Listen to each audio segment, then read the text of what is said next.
so proudly we hailed at the twilight's last gleaming, whose broad stripes and bright stars through the perilous fight over the ramparts we watched were so gallantly streaming and rockets red glare in hair gave proof through the night that our flag was still there. All right, here we go. Say, does that star-spangled banner yet wave over the hand of the fire and the home of the brave?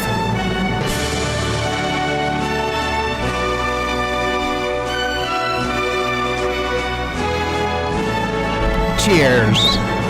Happy Tuesday, everyone.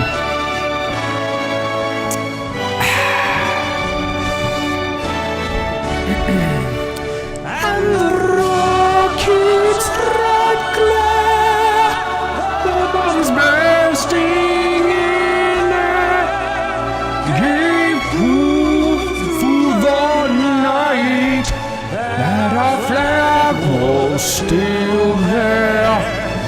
Oh, see, does that star-spangled banner yet wave o'er the hand of the fire and the home of the brave? We did it. This is the Derek O'Shea Show. Welcome to the revolution.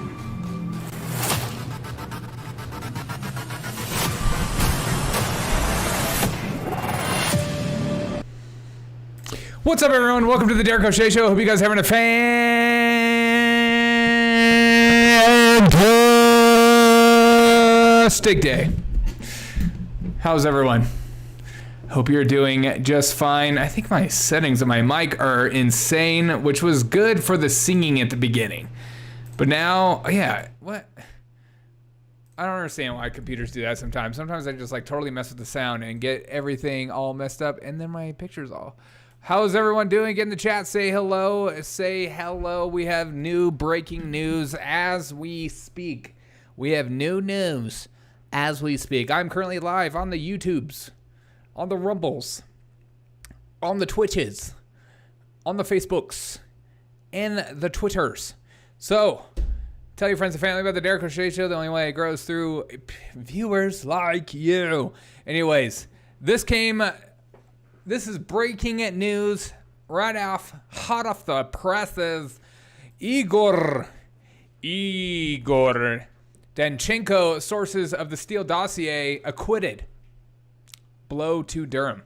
A Virginian federal judge found Igor Danchenko, a key source to the so-called Steele dossier, a phony dirt on, this is from Daily Wire, a phony dirt of former president, not guilty on all 4 remaining counts of lying to the FBI on Tuesday. Again, we are still doing and going through the pains of rules for thee and not for me. This is literally a perfect example of this. Hey, I know you can't lie to the courts or to the FBI, but we can. The verdict, which came just after one day of deliberations, was a blow to special counsel John Durham, who was tasked with finding the origins of the Trump-Russia collusion investigation. Yes, wouldn't we all like to know why and how? And I don't know. I feel like this is a big deal. And yet it's just going to get dismissed and pushed under the rug and act like it never happened. Just like so much of what goes on in our news today. You can just say outlandish, insane things at all times, all throughout the day. As long as you're in the media, as long as you're a politician, as long as you're part of the elitist group of people. You can get away with whatever. You can literally get away with murder, it seems like. The dossier, which contained derogatory information about Trump, was never corroborated, but was put together by former British spy Christopher Steele for operatives of Hillary Clinton's 2016 presidential campaign, which then passed on to the FBI. In closing arguments Monday, Durham indicated that he believed the FBI had bungled the Trump-Russia probe. Oh, you mean that whole thing that the media went nuts over and people created, I don't know, people like Rachel Maddow created a whole personality over? Are we talking about that one? Oh, gotcha. That hamstrung the 45th president administration for nearly 30 years. And people have forgotten about this because, we're at kind of an out of mind, out of sight culture of like, well, I totally forgot, but whatever. Let's just move on. Just forget about it. People forget that for the first 3 years of Trump being in office, he was dealing with that the entire time and the media was going nuts over nothing. Over nothing. It's crazy what, one source or one person, if you put a bunch of allegations out against them, even if it's not true, like it just, forget about it. But if the allegations come out about particular individuals that are true, they get swept under the rug. Makes you wonder, doesn't it? Danchenko initially faced 5 counts of making false statements to the FBI, one of which was dismissed by the court. The jury acquitted him of the other 4. The trial revealed a number of revelations about the FBI and its investigation into false claims of Trump campaign coordinating with Russian agents and peeing on them is what I definitely remember. For example, the FBI offered Dossier author Christopher Steele $1 million to corroborate his complication of fabrications and rumors about the Trump. About the Trump? Ooh. Okay. The ex-British spy never claimed the reward because he was unable to corroborate the information he reported. Of course. Hey, these are just rumors, okay? I'm just asking questions. Lay off me, man. I'm starving. Oh, man. This is the world we live in. Just crazy things, one after another. And then I saw this also in the news, which I think is a big story that will get swept under the rug. Newsom to end COVID emergency declaration next year. Biden came out during that Detroit auto show and was like, yeah, the pandemic is over, The pandemic is over, so we don't have to do... Well, and then they totally backed up everything he said, and then they said, it's not really the pandemic's over. There's still so many things that we have to do. But Democrat, and of course these politicians don't want to give up their power. They'll say, yeah, the pandemic, we're like in a good place now and stuff like that. But hey, will you give up your executive orders? Nah, no way. I can do whatever I want. I can shut down your school. I can shut down your skate park. Make you not go to the gym, get you all fat. I can do that. I'm Gavin Newsom. The Democrat governor of California, Gavin Newsom, is set to finally end his COVID emergency declaration in the state, but won't do it until next year after the order have been in place for almost 3 years. On Monday, the governor announced that the proclamation would end on February 28th, which will get rid of 27 of almost 600 orders he issued. It's amazing, These people don't care about your freedoms, Constitution, or anything like that. And you're seen as a conspiracy theorist to even question some of this stuff, which is just crazy and sad at the same time. But let's keep going down the line of things to see and things to watch. Get in the chat. Tell me how you are doing today. Nancy Pelosi went on MSNBC and is making her rounds for backing up President Biden and everything he stands for and everything he's about. And here's Nancy Pelosi right here kind of breaking down some things. She had some great clips from today. Here's one of the clips right here. But in some cases, there's no substitute for experience. And I think that what we have been through with the legislation under the leadership of President Biden, who has done a spectacular job. He's had a better 2 years than most presidents that you can name, certainly in the recent generations. What? Biden is having a better term first 2 years than most presidents that you can name. She is completely banking on you to not know a single name to say. I don't know what else this would be. All right, next clip. They're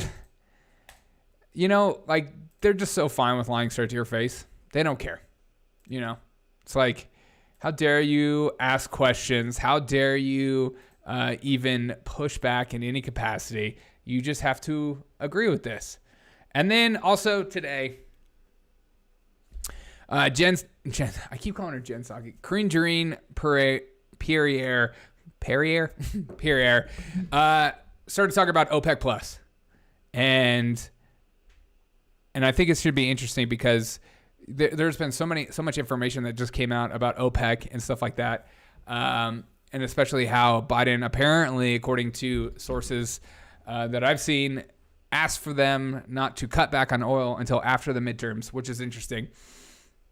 Because, it's all about power. It's not actually about helping you and me. It's not actually about solving things. It's just about power. It's just about making sure I'm in charge. All the eyes are upon me and not on you. That's what these people are about. I mean, I feel like I have to constantly say that over and over again. I feel like you're here because you believe that is with me. But it's just... We're in that day and age where if you're not paying attention, you just actually believe some of this insane rhetoric of that Biden's doing everything in his power to lower your energy costs. That is a lie. It's not about that. If it was true, then you would feel it. And he talks about lowering the cost of fossil fuels when there is countless videos of him saying, I'm going to do everything I can to end fossil fuels. So if you're a fossil fuel company, or if you're a country that base your entirety of your economic growth, your GDP, you put all your marbles in that basket, your chips in that basket, you're not going to be too friendly with somebody that says they want to essentially end you as a country. You're not going to be too excited to hang out with that person or do whatever they say or bend your knee to their will. You're not going to be pumped up about that. So here's some clips from today regarding OPEC. And also on foreign policy, President Zelensky thanks the Saudis for giving $400 million in humanitarian aid. Do you welcome this? And considering your grievances against OPEC Plus, that whatever they did was indirectly helping the Russians. So look, the decisions that OPEC Plus made just last week was, we believe, sided with the Russians and was against the interests of the Cords on Rumble. What's up, man? How you doing? American people and the families around the world. We believe that decision is going to hurt and harm lower income economies, and it was a misguided and it was a mistake and a short-sighted decision. And so, look, we've talked about what. I can't believe she just said that. I feel like I have to hear that one more time. I mean, the audacity to be like, how dare you cut back right now in the middle of a midterm? It's misguided. You're not following your heart. You're going against everything we stand for, even though you've condemned us, you hate us, you talk crap about us, you talk crap about what we're about and all that stuff. Bend the knee and buy our oil because we know you're not going to produce it. OPEC Plus made just last week was, we believe, sided with the Russians and was against the interests of the American people and the families around the world. We believe Saudi Arabia is against the American interests of the American people? Duh. That decision is going. This is why we shouldn't be bending our knee to countries that don't care about us. We should, I don't know, be in control of our own energy. and do what we can now to make it the bill lighter for the American people. You know, it's just like some of these politicians, the answer is like right in front of them, and they care more about you being over anxious, full of anxiety all the time, losing your mind. They want you in that kind of state where you look to them for answers and look to them for the power and look to them for your hope and your God, essentially. They want you to keep your eyes on them instead of actually fixing the problems and then you just going about your daily lives and having a good time and living out the American dream. It's like some of these policies, it's like they're so obvious, and yet they don't care. You know, it's like make it cheap, and then when you build up a surplus, then you start to invest in things like green energy, nuclear energy, and stuff like that while you're in surplus, not when you're in a recession, not when you're crippling people. You don't just... It's like if I don't have a lot of money in my bank account, I'm not going to put additions to my house because I don't have a lot of money. And things become more expensive for me. It's just so obvious, but I continue. Again, tell me again how OPEC is doing things not in the interest of American people. And of course they're not. They're doing stuff in the interest of themselves. Because why wouldn't you? If you are a serious country, you do stuff in the interest of yourself. Because you care about your citizens. You care about your countrymen. You want them to do well.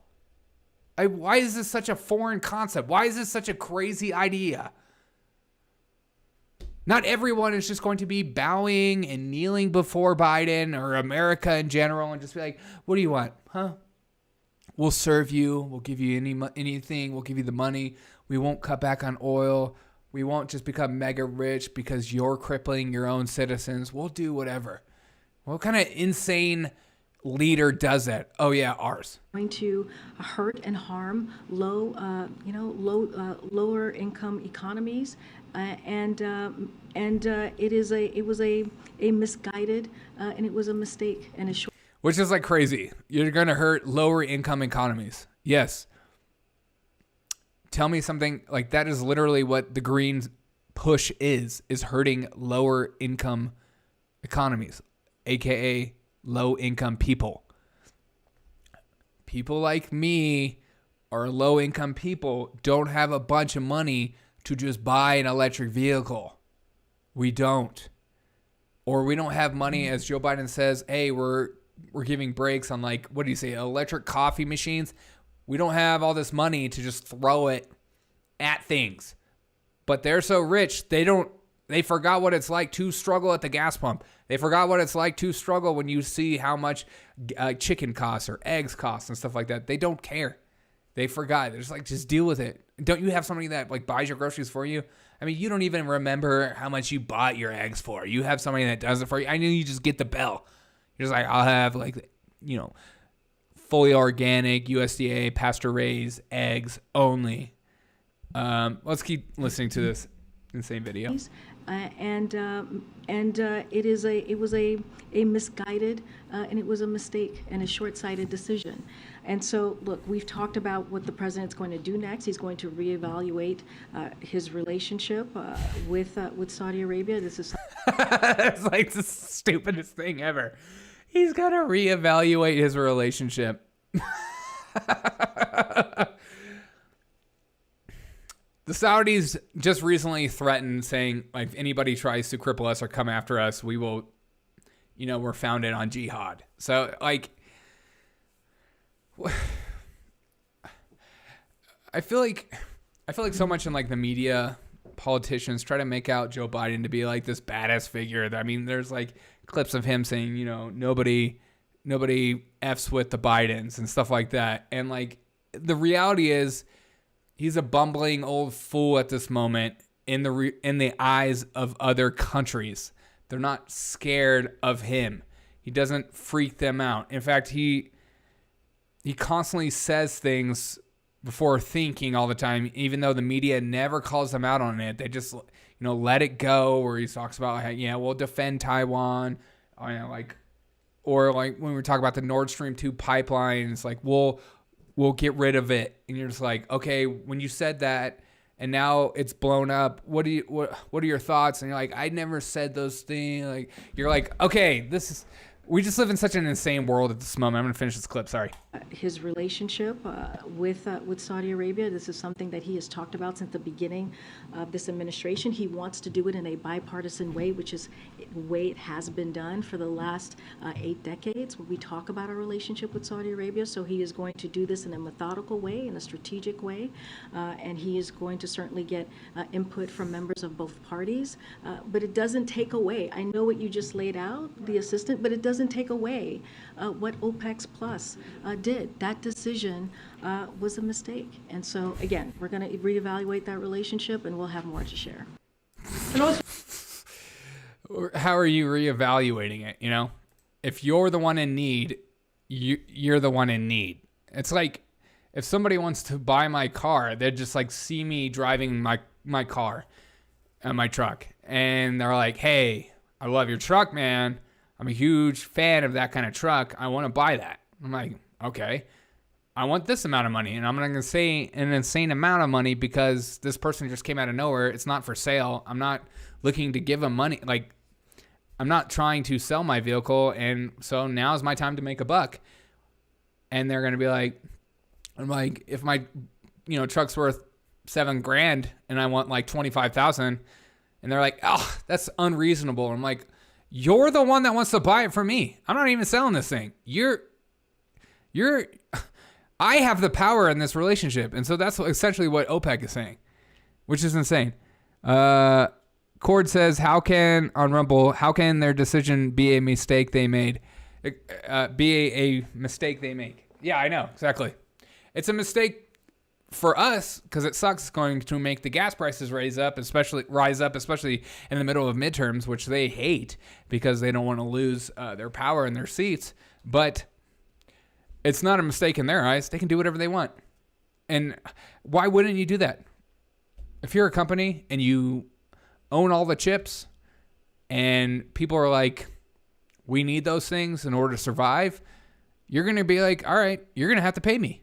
In fact, I'm going to make less, so there creates more demand. Like, it's simple. It's obvious. It's what any serious country would do, especially a country that doesn't care about us. It's like this is why we shouldn't be at like begging OPEC for energy, cheap energy. We should be just making it ourselves and doing everything in our power to make that a possibility. But, how dare you say that? Because that goes against the green energy push. And now we have Peter Doocy asking Karine Jean-Pierre, if President Biden keeps going to petroleum reserves when there are energy problems, is he going to give up on his campaign pledge to end fossil fuels? Which is always interesting. Which I don't even like that rhetoric because I just want cheap energy for you and me. I don't care about the whole like tribalism, slam dunking. I just care about you and me being able to survive instead of these politicians just, crippling you and I's lifestyles in order for their power to stay intact. But here's Peter Doocy asking that question that's all on our minds. Go, Peter, go. Just if President Biden keeps going to the petroleum reserves when there are energy problems, is he giving up on his campaign pledge to end fossil fuel? So I want to be very clear on that piece. There is no shortage of opportunity or incentive for oil companies to ramp up production. We've made that clear. Oil companies are ranking in record profits, as we have seen. They have showed it themselves. We've seen it ourselves. While I feel like I don't even have to go into this because you're probably smart if you're watching the show. Like this idea that, the the Biden administration has just been doing everything they can to make it cheap for you and me, and they haven't done anything that would make, that industry angry at all or cause that industry to change course or focus on other things. It's insane. But keep going. More than 9,000 approved drilling permits remain untapped by the oil industry. At the same time, U.S. oil 9,000 permits remain untapped. Again, I feel like I don't have to say this. If there isn't any oil in those areas in which they're permitted, they're not going to drill. There's not just oil everywhere. But I don't know anything. I mean, like, it's just such an obvious point. And like, if you're an oil company and there's an opportunity to drill and make money, you're going to do it. But again, with this whole ESG, this push to like get out of oil and create a more holistic green future and, you know, hug and kiss the trees and everything's peaceful and green energy is holistic and, you know, fossil fuels and natural gas, those things are bad and negative. We need to get rid of them. And we just live in such an insane time. And it's incredible how many people just like willy-nilly believe these things too. Okay. Oil production is up and on track to reach a record high this year. Again, a record high. In fact, the United States has produced more oil in President Biden's first year than under the Trump administration's first year. Okay, we're going to move on. Don't you like how she said that? Then Trump's first year. What about second? No, I don't want to get into that. Chords on Rumble says, if the government wants to help, they could support building new refineries. Yeah, they would never do that. They don't want to make it easier, or because if they start doing that, then it would look like they're like supporting fossil fuels and stuff like that, and they don't want that whatsoever. All right, and then the press conference slowly leaned more towards recession, inflation, and stuff like that, and especially Peter Doocy asked Jean-Pierre Pierre about President Biden saying the economy is strong as hell. Okay, here we go. The economy every day for 19 months. Now Bloomberg economists are forecasting a 100% chance of a recession. So how is it that we can be barreling towards a recession and the economy is, as the president says, strong as hell? So here's the thing about the economy, and I've said this many times. You've heard this from Secretary Yellen. You've heard this from Brian Deese, who runs our Economic Council, is that what we are seeing right now is the job market is strong. The labor force is strong. And that is not what we see usually before a recession. There have been multiple companies that have come out, like Facebook and stuff like that. Tiger Man, what's up? There have been multiple companies, Facebook, Google, and stuff like that, that are slowing their hiring process, that are easing their hiring. That is a sign. But, you know, these people, you know, pretend like it. Like, if you work 2 jobs, that means 2 jobs are filled. Therefore, the economy's good. Like, if you work 3 jobs to survive, it's like, oh, those 3 jobs are full. Here's the data. These people, like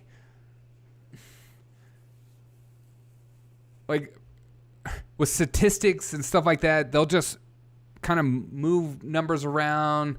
Hey, Ring Sting, good morning. Oh yeah, you're in New Zealand. That is morning for you.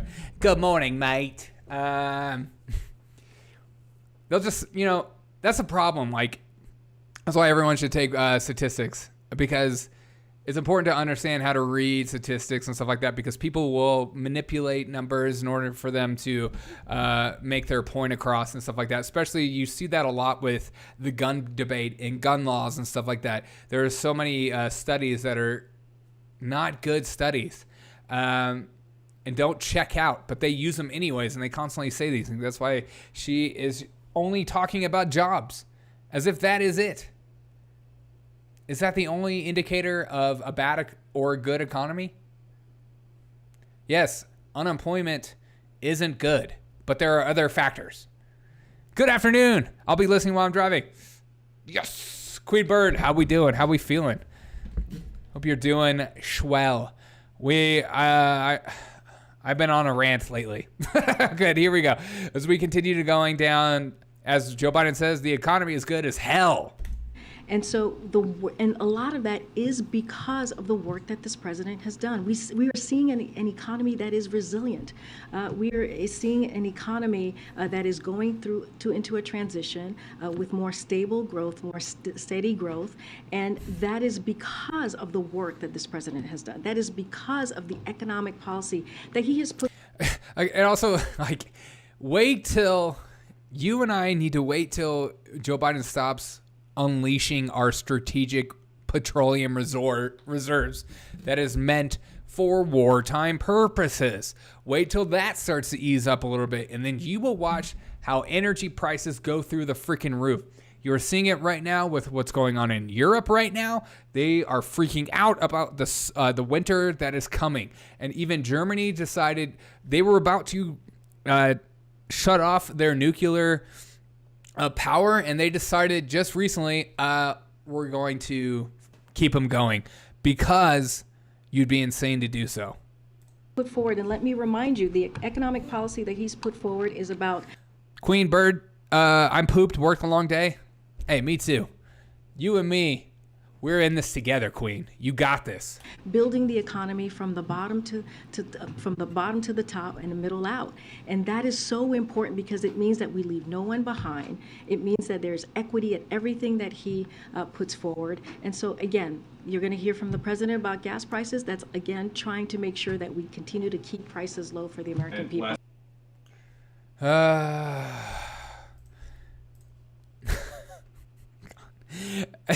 I feel like I'm like living in an insane time. Like I just, it'd be like me talking about food, and then I just like I'm the only like, hey, you can come over to Derek's house. I have so much food, and we're gonna have a huge feast. And you're like, oh, cool. What kind of food are you eating? And I'm like, it's my emergency supply. And they're like, yeah, but isn't that like meant for emergencies? Yes, but it's also good now. So go to town. Do whatever you can. Enjoy the food. After election, boom, the gas will spike. Dude, 100%. 100%. You'd be crazy not to say otherwise. It's already starting to slowly spike now. But they keep talking about, and also people aren't like, I constantly don't forget that we're selling some of that strategic petroleum reserve to China. No problem there. I guess they're an ally because of World War II, but are they still? I know. God. Okay, and then Peter Doocy goes on to ask Karine Jean-Pierre Abdul-Jabbar goes in to ask about what's the priority. Is it inflation or is it abortion? Because I've been saying constantly that the Democrats are focusing primarily on abortion because they feel like it's a winning issue. But it kind of feels like that's all they care about because it seems like that's all they care about. They don't actually care about making your life cheaper and then you being able to live the American dream and stuff like that. It's more about, hey, you deserve to have the right to kill if you want. Just babies. I mean, fetuses. I mean, there's not even a heartbeat. That's like a conspiracy theory created by men. But here is Karine Jean. Something Steve was asking, what is President Biden's top domestic priority now? Is it inflation or is it abortion?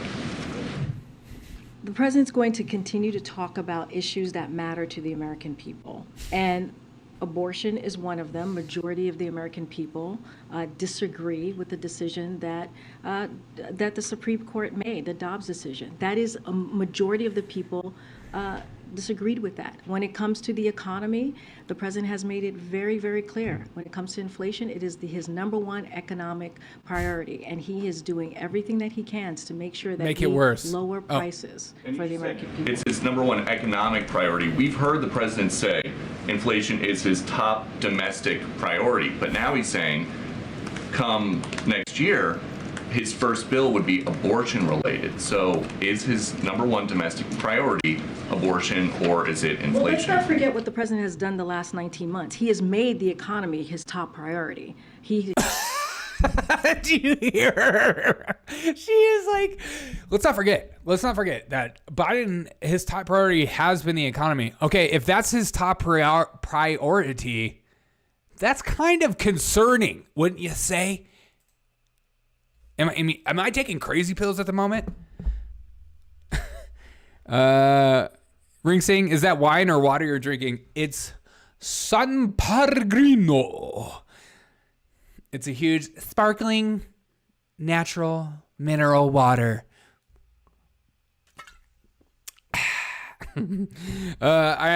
Tiger Man says, I'm storing diesel for my tractor. My truck is gas, and gas is not store. Very good. Oh, okay. I don't blame you, man. You should. I think now is the time to stock up on a bunch of stuff.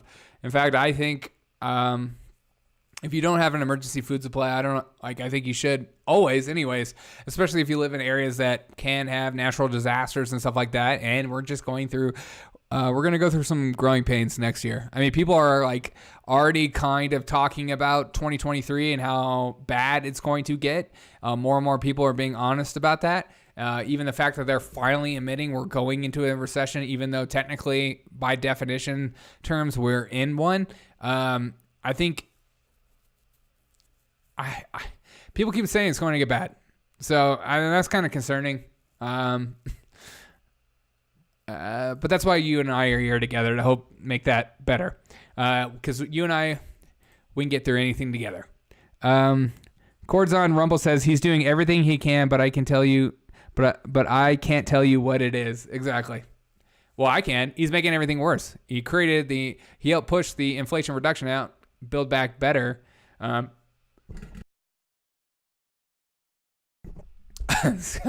Sorry, the sparkling water gets me. He's making inflation worse. He's overspending. It's incredible how many people. I still know so many people that think that like the government spending, their government overspending and constantly in debt, pushing more in debt and stuff like that doesn't actually create inflation.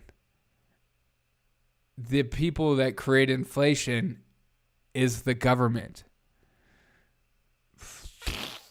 Okay, let's finish this clip. He's passed the American Rescue Plan by... Tiger Man, do not worry about your typing skills, brother.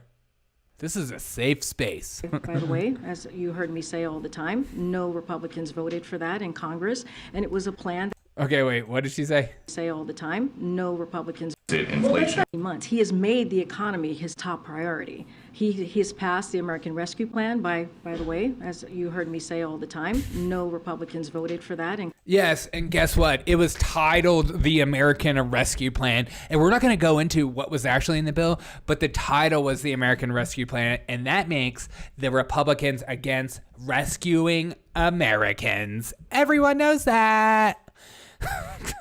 God. Congress, and it was a plan that helped us get back on our feet with the economy, that helped us gain. No. The only thing Biden needed to do to make the economy great again was just allow people to go back to work and take away some of the vaccine requirements for jobs. That's all you have to do. That's literally it.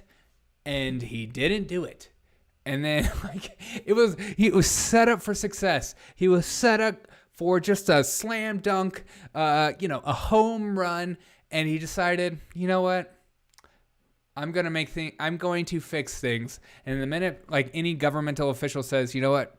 We need to fix some things, that's when stuff gets worse. Or create 10 million jobs that we had lost. It also put money in people's pockets. It also makes sure that businesses were... Yes, it put money in people's pockets. I know inflation has gotten worse. So essentially it's taking money away, and I know you're getting a raise, but some of that money is going back. And it's like you're making more money, but you're not saving more money, and you need to be thankful. It's just a little bit of breathing room, you know? My dad always talked about just like a little bit of breathing room. He said, Derek, when you get home from your good paying union job, you're going to want just a little bit of breathing room in life. And that's what my dad, Dr. Jill Biden, said to me growing up. And those are the same principles I care today about on my podcast. So thank you. We're able to open up. Schools were able to open up. People were able to... Get in the chat. Let me know. Did your dad talk to you about breathing room? go back into their homes, save their homes. And so that was the American Rescue Plan. There's the bipartisan infrastructure legislation, which was, again, to invest in ports, invest in the infrastructure that was dwindling. And so that is something that he did. The Inflation Reduction Act, that is lowering cost for the American people. Is it, though? It's not. He's working on the economy every day. I just announced yesterday. He is lowering the costs by price fixing. Yesterday, or we just announced yesterday, hearing aids. 30 million people are going to benefit from hearing aids, saving thousands of dollars a year. So that's working. That's right. And hearing aids affects every single person. What the frick? Okay, as we continue down the line, it just gets better and better. How's everyone doing? Is there any stories that kind of hit you where the sun don't shine today? There wasn't like anything crazy. I already talked about the Steele Dossier thing and him getting fully acquitted, of course, because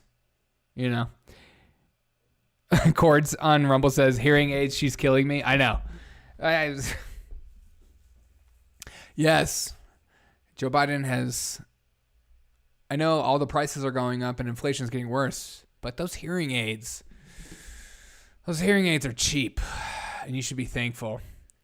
Okay, this next clip is Karine Jean-Pierre talks about if there's enough votes in Congress, the first piece of legislation Biden will send to the Hill next year, which is essentially what Peter Doocy was just asking her. What's Biden's priority?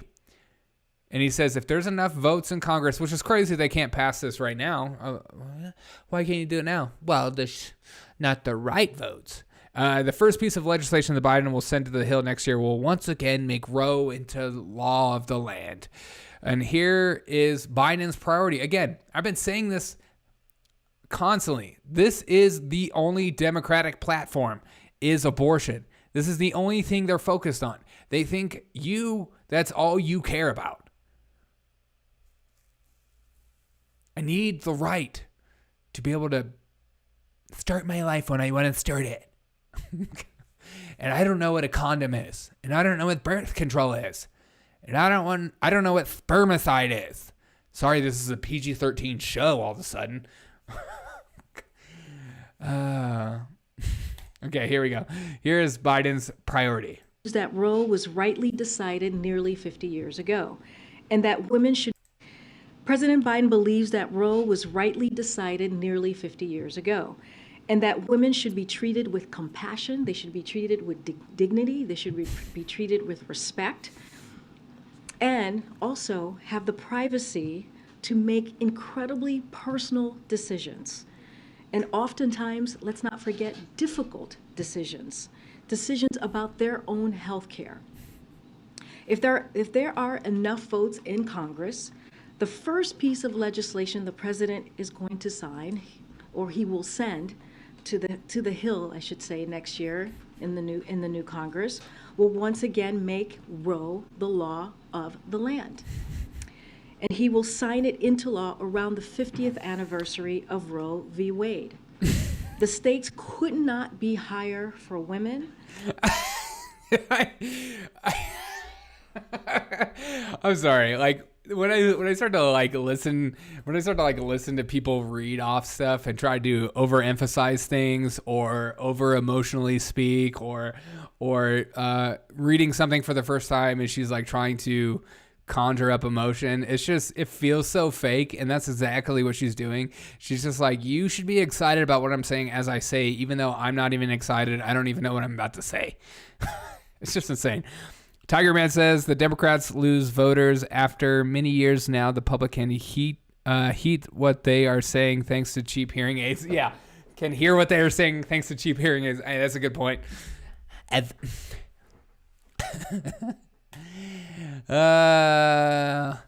Whoa.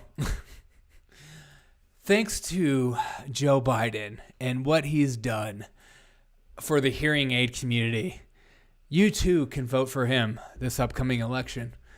Think of the savings. You might not have hearing aids now, but in years to come, you're going to be deaf due to some of the AirPods you put in your ears, the Beats headphones you put in your ears. You're going to be deaf, and you're going to be thanking Biden for saving thousands upon thousands of dollars. So thank him. But again, this is their whole platform right here is abortion. This is it. This is it. Is that all you care about? If it is, like, I feel sorry for you. If you're just like, you know what? I'm okay with inflation. I'm okay with just paying crazy exorbitant amount for my gas. I'm okay with just the way the economy's going. I'm okay with we're on the brink of World War III, so obviously his foreign policy is trash. I don't care about any of that. I only care about abortion, and that's it. Like, I genuinely feel sorry for you. Like, if it's I don't like, you want it so bad. You want to be able to have that ability so bad. You're willing to give up all the other things. We just live in an insane time. And of course, by the way, I am very pro-life. Okay. I'm very pro-life because I believe in personhood. And I think, yeah. The court says I'm getting my dad's hand-me-down hearing aids. Yeah. We're not doing too well, son. You gotta... We're gonna hand me down some aids for you. James Richards, welcome back, my dude. Didn't the Inflation Reduction Act include hiring 87,000 new IRS agents and $80 billion more dollars to the IRS? Yes. But those IRS agents are to go after the rich, James. Okay. You know, the rich that have lawyers and CPAs that do the work for them to get around things, and you know, the rich people that give to places like the Democrat PACs and the Republican PACs. Those same people, those are the people they're going after? Sure. Right. No, they're going after you and me who can't afford lawyers. I mean, that's what a lot of lawyers do anyways. It's easy W's. Make a little bit here, make a little bit there. You have 80 million people that can't afford a lawyer, and they're just going to pay that $1,000 IRS fine because they're not going to fight it because it's like, oh, I don't even know what I'm reading. I obviously filled out something wrong on TurboTax or something like that. Like, I don't know what I'm doing. I'll just pay for it. And you're going to have a lot of that. Like, the tax code system is created by them, and they think they just don't have enough IRS agents. It's like, make the tax code system better? I don't know. I don't know. I'm kind of like in the camp of a flat tax, to be honest. Or the taxation is theft. But like, I'd rather just have a flat tax. It just feels like no one will be able to dodge anything. Everyone will be held accountable, and maybe there'll be like a tier system based on how much you make and stuff like that. But you pay a certain amount. There's too many weird laws and too many things that people are dodging. And like, yes, billionaires don't pay the same, they'll get away with it, even though they pay insane amounts. Like Elon Musk showed how much he pays. It's like crazy. I would never guess how much he has to pay. It's just like an insane amount, but it's always, rules for thee and not for me, all this stuff. All right, here we go. Across America and for the generations of women to come. Okay. That clip ended quick. But Biden also had a couple blunders today, which was fun. Biden said, and I quote, "The right I pushed hard and I finally got changed to marry couples in the privacy of their bedroom." I'm going to read that one more time because it's almost too good not to say again. "The right I pushed hard and I finally got changed to marry couples in the privacy of their bedroom." And you might say, Derek, you're making that up. Well, don't take my word for it. The right that I pushed hard and I finally got changed, the married couples in the privacy of their bedroom. Excuse me. I'm thinking about the Dobbs decision. Imagine. Well, I'll get to that in a second. Watch me. Watch me. All I can think is that 60 Minutes interview. People are questioning your cognitive ability, sir. Watch me. Watch me. I feel like I need to hear that again. The right that I pushed hard and it finally got changed. The married couples in the privacy of their bedroom. Excuse me. I'm thinking about the Dobbs decision. Imagine. Well, I'll get to that in a second. Again, we have Joe Biden once again. There are microphones literally in front of him as he's talking, and he has a hand on mic. They're showing him how sincere he is. He's basically a stand-up comedian. He's the real deal. All right. And then he went on to talk about this today. Biden said, women all across the country, starting in my... This is a quote, okay? I'm not making this up. Women all across the country, starting in my house, lost a fundamental right. Okay, what? Censor Mom, what up? Wine. Here we go. Fundamental constitutional right to choose. Nearly 50 years later, on June 24th of this year, the court issued the Dobbs decision. A woman and all across the country, starting in my house, lost a fundamental right. I want to remind us all. Somebody needs to tell Dr. Jill Biden that she probably can't have kids anymore. She's a little old. Being a doctor, you think you'd pick up on that. The right to child sacrifice. Yeah, exactly. You would think being a doctor, you'd be able to pick up on that kind of stuff. Starting in my house. Okay.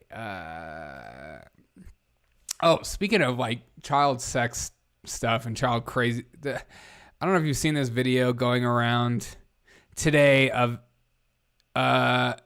in El Paso, a drag brunch hour this person lifts up their dress, shows their panties, while the lyrics are saying, my pee is good, my pee is sweet, my pee is good enough to eat. And there is children in the audience. Again, the left constantly says, the censor mom, Dr. Jill Biden wants to still have an abortion. Yeah, exactly. The left, I constantly watch left content because I think it's important for me to understand what they're thinking about, what their arguments are, how they're processing stuff. And they will just say things as a matter of fact. They'll say, the drag brunch hour stuff is just a right-wing conspiracy and they're not actually bringing kids on board and they're usually 18 plus and it's usually just a fun time. And also during drag brunch hour, they're just like dancing. It's not seductive. And there's constant videos of them being discredited, but they refuse to acknowledge it because they don't want to, because why? It's a protected class. And if you acknowledge these things, if you say these things, you're seen as like a conspiracy, insane person or bigot, or you're endangering people, which is like, what an insane rhetoric. It's like critiquing something, all of a sudden you're endangering people's lives. It doesn't make sense, but they know it doesn't make sense, and that's why they say it. Because if it's an emotional argument, you can't logically talk them down. And so if it's all based on emotion, you just have to deal with it. Okay, this is how I feel. But here is this like insane brunch hour, and I can't play the song, unfortunately. Maybe I could play like a second of the song because of content, copyright. Okay, so you heard it. But look, there is a kid right behind this person. A kid, and you can see the people at the table are just like staring like, okay. I mean, okay, and they're throwing money at him, at this person.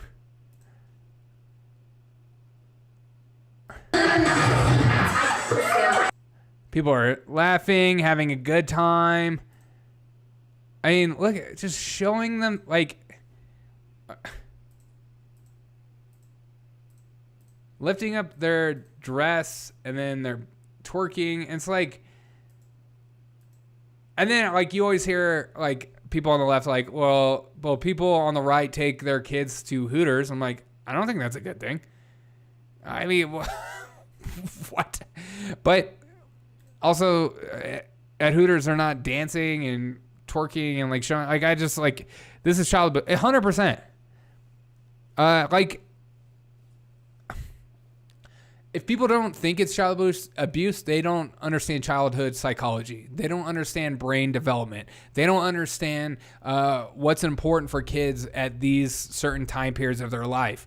And it's not to talk about sexuality. It's the most important thing for kids during these young years is building trust, especially with adults, because then you will develop healthy relationships. And so if you make it all about that, or if you push them into sexuality super early on, you're enforcing trauma in their minds and in their hearts and their body sensations as well. You are forcing their children to undergo these things, and it is not healthy. It's not good. You shouldn't, anybody with a logical mind or that is not completely emotion-based will pull back and say, this is not good. Even if, like, again, if you want to be a trans male, female, and you're an adult, do whatever you want. I don't care. I literally don't care. I'm very like you can do whatever you want. I'm not here to police you or tell you how to live or tell you. But the minute you involve children is the minute I can't keep my mouth shut, because I particularly understand the brain development during those years and the seriousness it is to stop this. It's the same thing. If you put porn in front of a child's face, you are forcing trauma in. You're forcing them to think about things they shouldn't be thinking about. This is child abuse, says Wilson. I know, exactly, man. James Richards throwing up. James Richards, it reminds me of the will convert your children. Oh, God. Yeah. I mean, people joke about that song. Pickles and Jars, what up? Chords on Rumble says, what they're doing to children is the most disturbing social issue in the world. 100%. 100%. But the fact that you're not allowed to talk about this because you're all of a sudden inciting violence. I mean, first of all, it's not true. And second of all,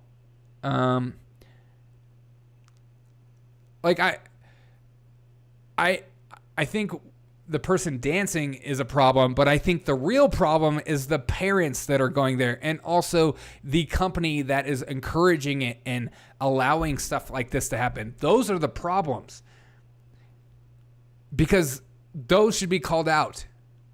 And again, if you want to have a drag brunch hour and have adults and stuff, do whatever you want. I don't care if you think it's fun and silly. Have a good time. I don't care if that's something you're into. Just do it. But the minute you are like and pushing this on the kids, and then people are like, if you call them the G word, all of a sudden, like, oh, how dare you say that? Why? Because it's true? Did you see their flyer that calling a pedo is traumatizing to the people? Oh, man. Pickles, that movement right now of like embracing this, the minor attracted person, MAPS, there is a small contingent that is growing to it's just like they don't want to call like prisoners or stuff like that, or they don't want to call murderers because you don't want to label them, because then that like they can never change and stuff like that, which I understand that part. But like if you have a proclivity or you did these things, that's what you are known from now on, because it's important for people to understand that. Like, if my neighbor is a murderer or one of those pedos, like if they are for real and they're on the registry, I deserve to know, because I will communicate to them differently. You have the right to know these things. Krau says, I have drag brunch hour every Saturday by myself. Dude, exactly. Do your thing, man. I don't care. I'm just imagining that. I'm more mad why you didn't invite me over. Pickles, life depraving individuals. Yes. Well, these people are. I think people also forget too, like these people that are dancing and stuff like that. They're looking for love. They're looking for attention, and they're willing to do things in order to receive that attention. Because a lot of these people also have mental health issues. A lot of them have traumatic things in their past. A lot of them have been sexually abused too. Like, people don't want to have those conversations with that. The numbers are insane. The amount of people that are like that commit suicide, the number is staggering. But no one wants to talk about that either. It's like, I wish we were just like a more serious culture and a more serious human country, where if there was an actual issue like black on black crime in Chicago, that should be taken seriously. But it's not. You're not even allowed to talk about it. And if you do talk about it, you're all of a sudden a racist or something like this. And like, how about I just like care about this happening because it's the youth that are killing each other. If adults are doing stupid stuff, that's different. But even more so with youth, because it breaks my freaking heart. Because then it teaches them like the cycle of you're different, you're other than, and this is the only way in which to live. Like,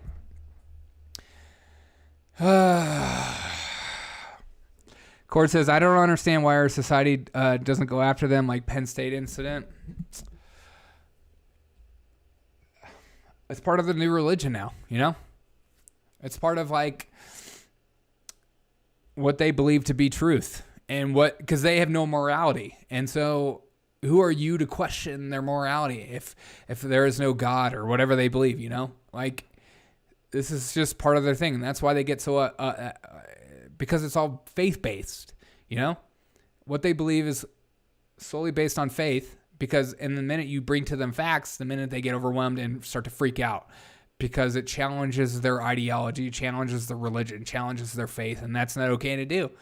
That's why people get so mad. That's why people will write comments on my stuff that are just over the top, because like the minute, how you know if you have an idol in your life, if you worship something, is getting emotional about something that has nothing to do with you. Okay? Like, it's incredible, like that Majority Taylor Greene. I made a Majority Taylor Greene video just mocking, just because of the cadence, the way it sounded. It was funny to me. It wasn't saying that she was a racist. It wasn't saying that she was this, that. It just sounded funny. And people lost their minds with me over that video, calling me a racist, calling me a leftist, calling me all these like insane things, because it's an idol. It's like you are worshiping politicians. And that needs to stop. It's the same way with these people that worship people in LGBTQ, as if like they have the morale, like just shut up, you straight white male. Keep your mouth shut. This is your time to sit out. Okay? You had your time. Now it's our time. All right? You don't have a voice ever. That's how you know. Sandusky would get a statue in his honor today. Oh my God. Freaking Pickles, you nuts. They will call you racist, hoping to silence you. I don't care if someone calls me that. It's just a word. The word racist nowadays means absolutely nothing. It's like the word Nazi. This is what I constantly watch leftist content creators, and the minute they see something they disagree with, they all just call you a Nazi. They'll say, I don't look into that. I don't care what they say. Those are just a bunch of freaking Nazis. And you're like, those aren't Nazis. Those are not Nazis. Are you calling for the extermination and to get rid of all Jews? Is that what you're doing? Oh, you're not? You're just asking for freedom of speech? Wait a minute. Like, we're just living... What? Did you see the January 6th SNL skit? No. Was it the cold open? I missed that. Dadgummit. I did not see that. January 6th thing is such a joke. Leftists freaking out on Twitter saying it wasn't funny. Oh, so it was funny then. All right, we'll find it. I did see them getting mad about, let's see, SNL on January 6th. This is just breaking right now. The BBC has prepared secret scripts that could be read on air if energy shortages cause blackouts or the loss of gas supplies in the winter, according to The Guardian. BBC is preparing secret scripts for possible use of winter blackouts. The BBC. The UK. What the frick, man? Like when I say things might get bad in the winter in 2023, they're just going to. People need to be prepared for whatever's about to happen. Because they're finally, okay, let's watch this. It's a 9-minute skit. Okay, I'll check it. Well, I'll have to stop and comment and stuff like that.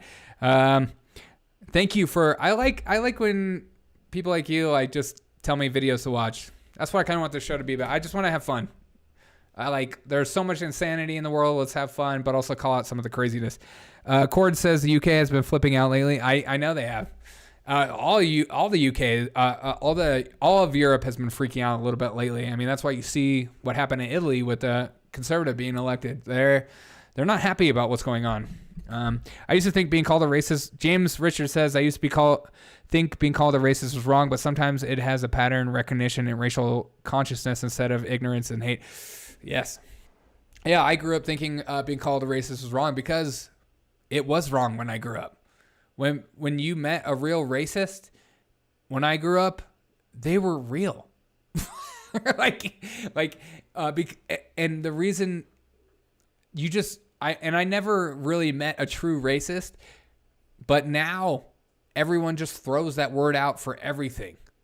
You're just like, it's not racism. The left is purposely destroying the American language. They're purposely destroying words in order for you to rely on them for the answers, for the truth. Because how dare you question the definition of words? By the mere questioning of definition of words, you are therefore a Nazi conspiracy theorist right-winger. That's what is going on. Censor Mom says propaganda time at BBC. Certainly. Well, this is from The Guardian. So, and I'm sure they're going to have propaganda stuff in the winter, but maybe it's released by BBC. I don't know. You never know.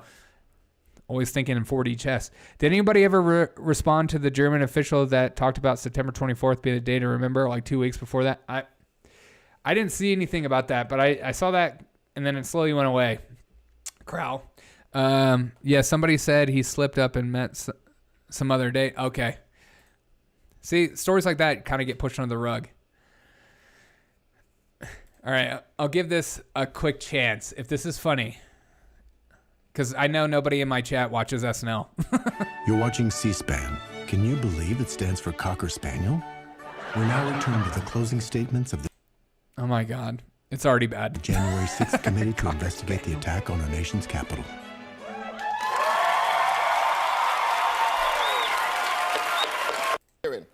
The January 6th was one of the most dramatic and consequential moments in our nation's history. So to fight back... he was referring to the invasion of Ukraine and said the wrong... Okay. We assembled a team of monotone nerds to do a PowerPoint. I made mine with Google Slides. I used to like SNL. Me too. I grew up loving SNL. I still watch it because there's a part of me that feels like it's going to come good one day. I will say this. This new cast is already better than cast before. Saying poo-poo. There is poo-poo. There's poo-poo on the walls of the Capitol. What's that? I said there... Okay, that was pretty funny. Not gonna lie. Does anybody know... Okay. What do I want to show next? Oh, okay. Let's have some cringe. Some cringe leftist comedy. I saw this being passed around today, too. Weakest insurrection in the history of insurrections, and it still gets all the most airtime. Welcome to America. I know. I struggle taking anyone seriously that calls January 6th an insurrection period. I can't take them seriously. It's because it wasn't. It's just the insurrections that you see in the history books look like insurrections, and they usually had the military with them. Only insurrection where everyone left firearms. Yeah, I know. Yeah, no guns except for the Capitol Police officers. Exactly. Yeah, worse than 9/11. Yeah, no. Yeah, you're right. January. Okay. Let's just get. I gotta fix my camera. Let's get something straight, okay? January 6th was worse than 9/11. It was worse than Pearl Harbor and the Civil War combined. I love insurrection. All right, look at this. Now here's some cringe leftist comedy about January 6th. This is so dumb. It made Pearl Harbor look like a picnic. Yes, I know. I like the fact that like leftists and politicians actually tried to pull that card, saying it was worse than Pearl Harbor. It was like the worst thing that happened in our history books. Like, and I actually know people that believe that, which I hate to say that, but it's just true. All right, here's some leftist comedy. We'll compare and contrast together. Thanks for joining us. I don't know if you can hear me, but if you can, why are you doing this? Look, I was there on January 6th. When Donald Trump personally asked me to run for Secretary of State, my first reaction was, pardon me? Literally. When he said he would pardon me if I helped him win, I was like, I'll do it. Why? Well, the Secretary of State counts the votes, and if I win, I get to pick the winners. And look, we all know that Hugo Chavez and Antifa have been messing with voting machines, and we need someone. Oh, I feel like YouTube's gonna take me down for that. It's like, it's not me, it's this stupid video. And that's I gotta run. Great show. Hey, later, man. Me and the other Republicans running for Secretary of State across the nation. I mean, I can't even watch it anymore. It's just so cringy. I just want to punch myself in the face over and over and over again. Okay, and speaking of what could be borderline comedy, Eric Swalwell put this video out today regarding abortion laws and like a mom being arrested at the door for having an abortion. And this is what Eric Swalwell wrote out. A MAGA Republicans want women arrested for having an abortion. This is what it looks like. It's the actor from Arrested Development. I know. This is what makes it sad. But here's this is like the new propaganda or the politicians video. Okay, well, this is it. I started to laugh watching this.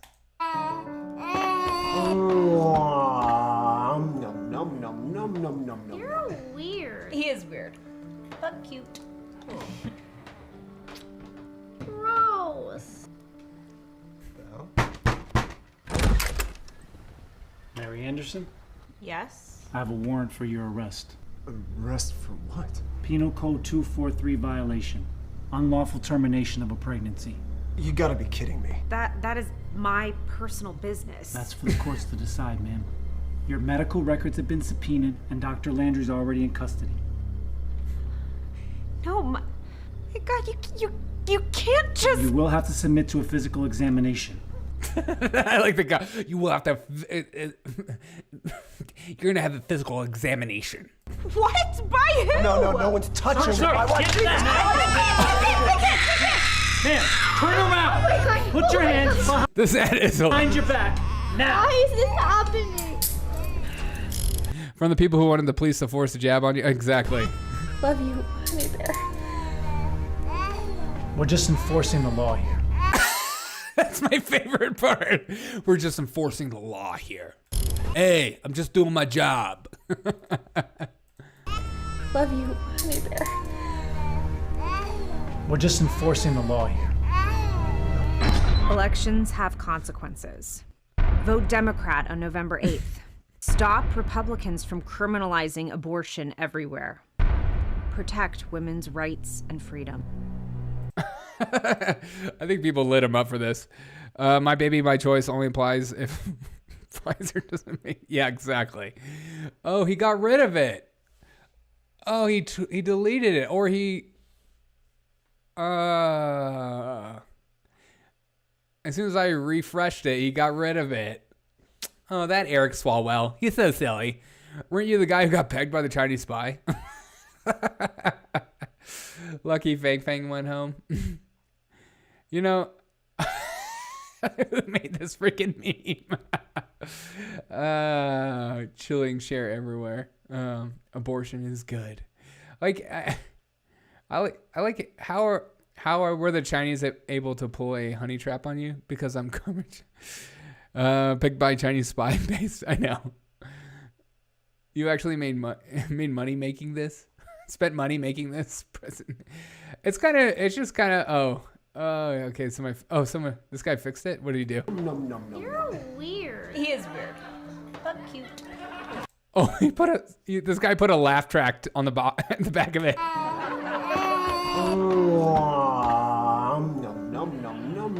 You're weird. He is weird, but cute. Cords asked me on Rumble, did you see the video of Bubba Wallace's road rage? Yeah, I know. He's a joke. I did see that. Have you seen Amy Schumer video about Colorado? No. Freaking Amy Schumer.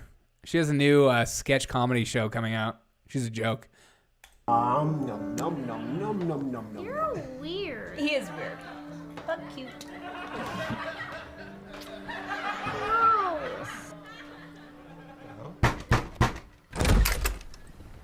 Mary Anderson? Yes? I have a warrant for your arrest. Arrest for what? Penal Code 243 violation. Unlawful termination of a pregnancy. You gotta be kidding me. The opposite of reality, you're right. They did it for lockdown on facts card early Israel work. Yes. This Amy Schumer about Colorado. I'll look it up. Amy Schumer, Colorado. Penal.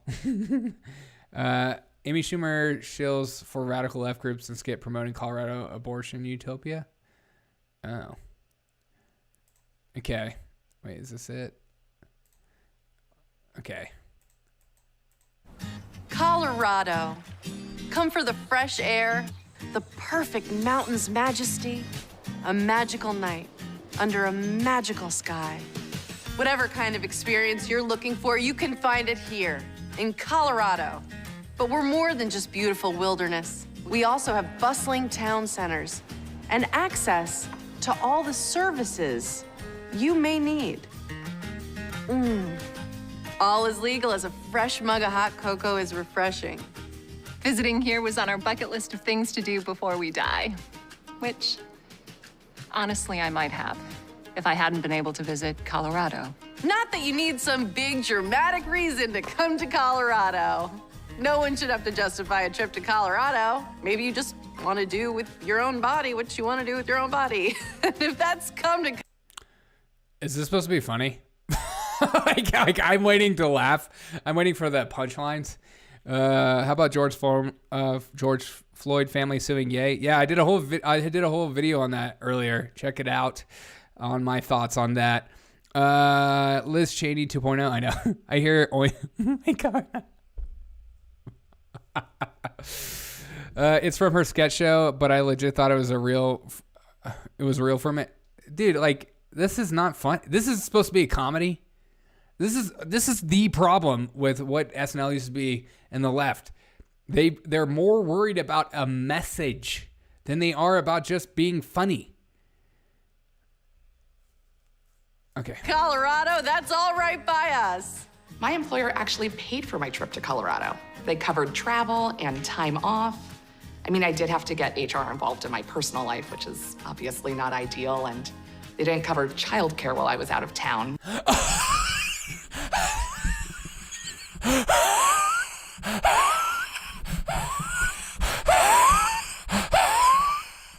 Oh my god, this show is a riot.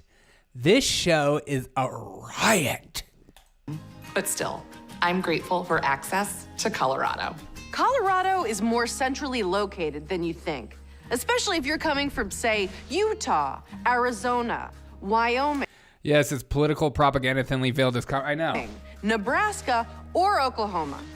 Actually, if you're coming from Missouri or Nebraska or even Iowa, don't forget Illinois is another great option. But we'd prefer you come see us in Colorado.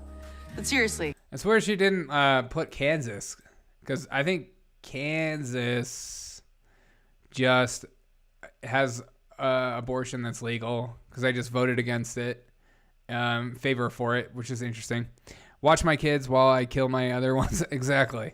Don't forget Illinois. Yeah, that is always like an interesting thing. It's like, I want one kid, but I'm gonna like abort all the other kids. Like what an insane thing to say too. Like to your kid growing up, it's like you could have had brothers and sisters, but I didn't want to. And then you're like, I could have had a brother. Is another great option, but we'd prefer you come see us in Colorado. But seriously, do what you need to do, girl. I came to Colorado from Texas. As a last resort, I could have gone to a city in Texas that has a super chill DA, if you know what I mean. But why risk it? So why not come say hi to Colorado? There are even organizations that will help you get to Colorado and experience Colorado and recover from Colorado as discreetly as you please. For more information, open your browser, click private browsing, or better yet, subscribe to an encrypted VPN internet provider and check out these sites before deleting your search history, just to be sure. Heads up, these offers may be for a limited time only because holy fucking shit!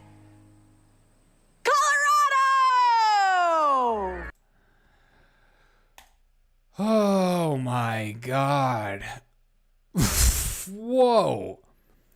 What is going on?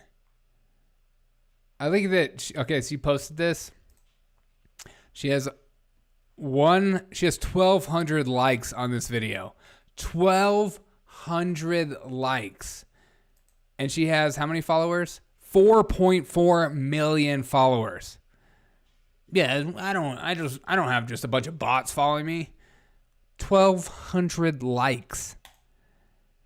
Elon cannot come soon enough. What is going on? Colorado's code word for late-term abortion? Yeah, it is. Unfortunately. Ye is right. Planned Parenthood. Yeah.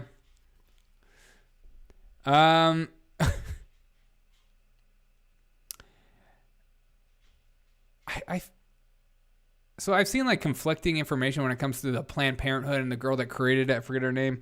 And then I've seen it where it's like she didn't actually want abortions when she first started. It was just people co-opted her. I don't know. I'm gonna have to do some more research on her, but like I keep hearing that like it's not what people, and it's just kind of like a folklore thing where people just like pass it down.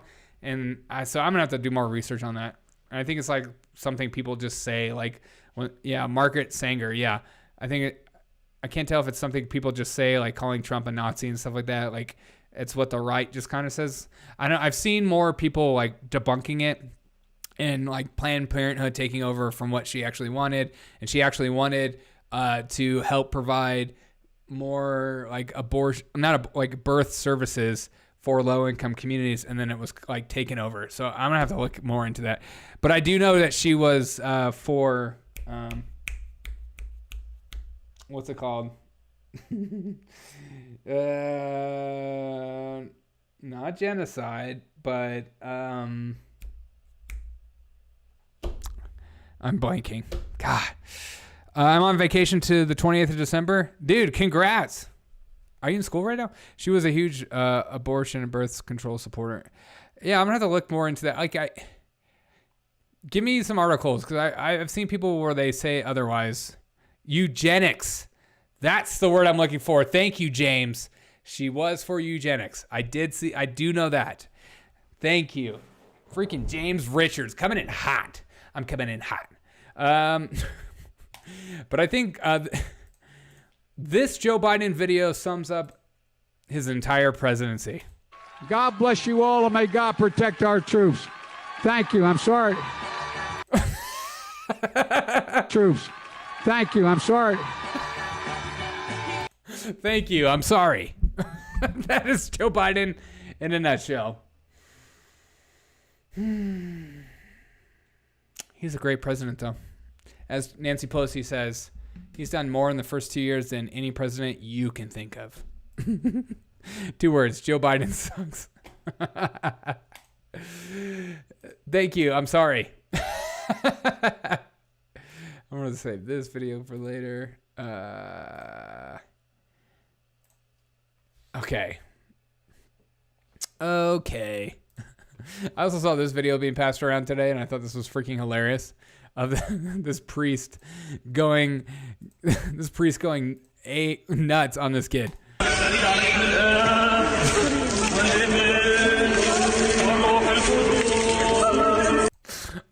This is why I'm an evangelical right here.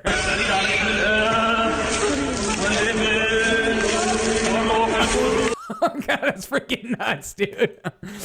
Derek, I hope you're not going to mess with your DNA. Again, the last time you got very dark humor, which is compared to the Joker. I do have dark humor. I do. Anybody that has dark humor went through a lot of crap in their life. It was Hunter's kid.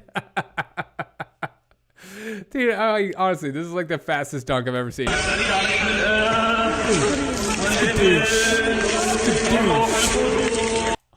Oh, jeez. And that's why I'm an evangelical. Thank you. I'm sorry. I had this video lined up. Okay. What are we? Does anybody watch The Chosen or anything like that? They had a new trailer they just put out. Or should we watch? You guys choose. I'm gonna get in the chat. Do you want to watch an Alex Jones interview? Jon Stewart asking how we can fix our broken tax system, or Jon Stewart asking why we hate paying for taxes, or Chosen. You choose. Alex Jones. Okay. That was quick. Free Alex. Okay. All right. Do you guys know who Channel 5 News is? This just recently came out. I forget. Gotta go. When are you streaming next? On Thursday, my dude. I will be here on Thursday.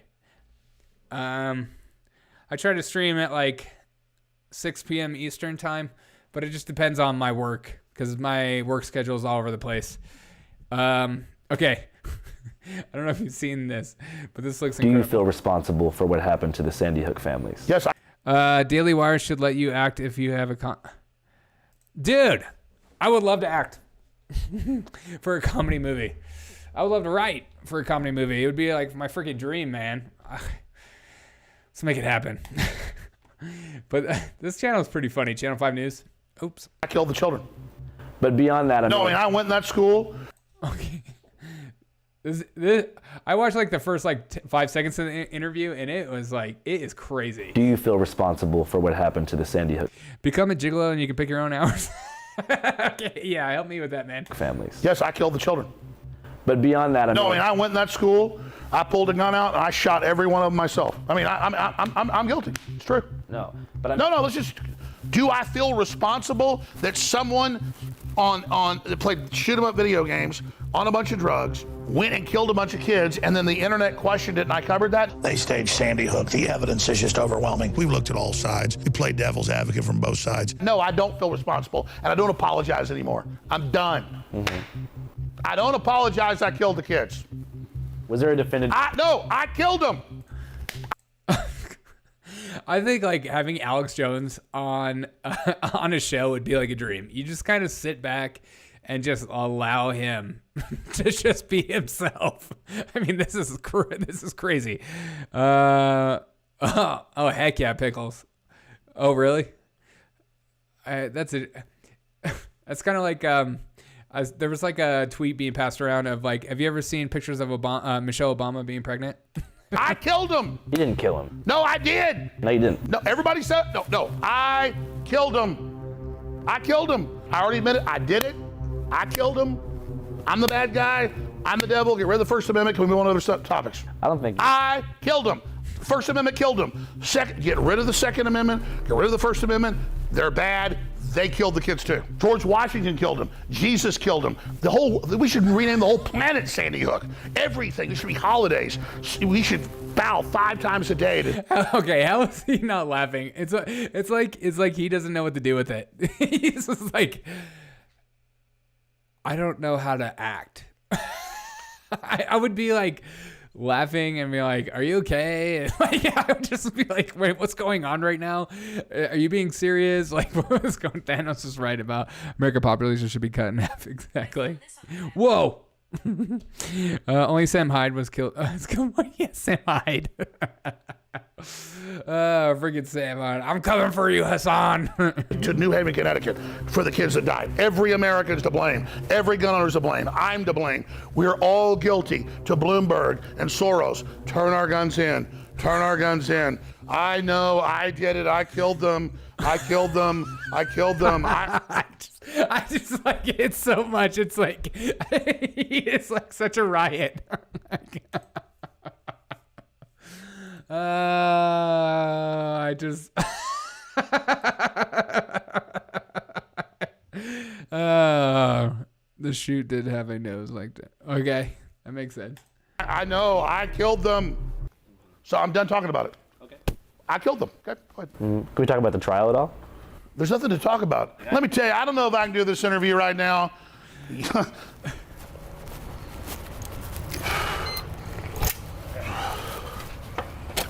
liking it? I don't think you should keep doing that. What? Dude, I murdered those children. I did. I killed them myself. Still not a funny thing to say. Yeah, I get the point, but it's just like, fuck, man. Fuck it, I don't give a fuck, dude. Right. I'm far beyond giving a fuck right now. I understand. Dude, you want to fucking take me out, right? No, but I'm just saying. They really, that wasn't their intention. A jury in the Alex Jones trial ordering the conspiracy theorists to pay $45.2 million to parents who lost their 6-year-old son in the Sandy Hook massacre. I think this is it. I think that was the whole. No, for calling it a hoax. Okay. Every sin ever committed on Earth in 10,000 years of history, I did it. The Night Stalker, the Zodiac Killer, I did it. Vietnam War, Hitler. I was actually Hitler. It wasn't Hitler. It was me. He's got bullet holes in his YouTube. I think I remember seeing that video. I did it. I was in a time machine in Germany. I did all that, okay?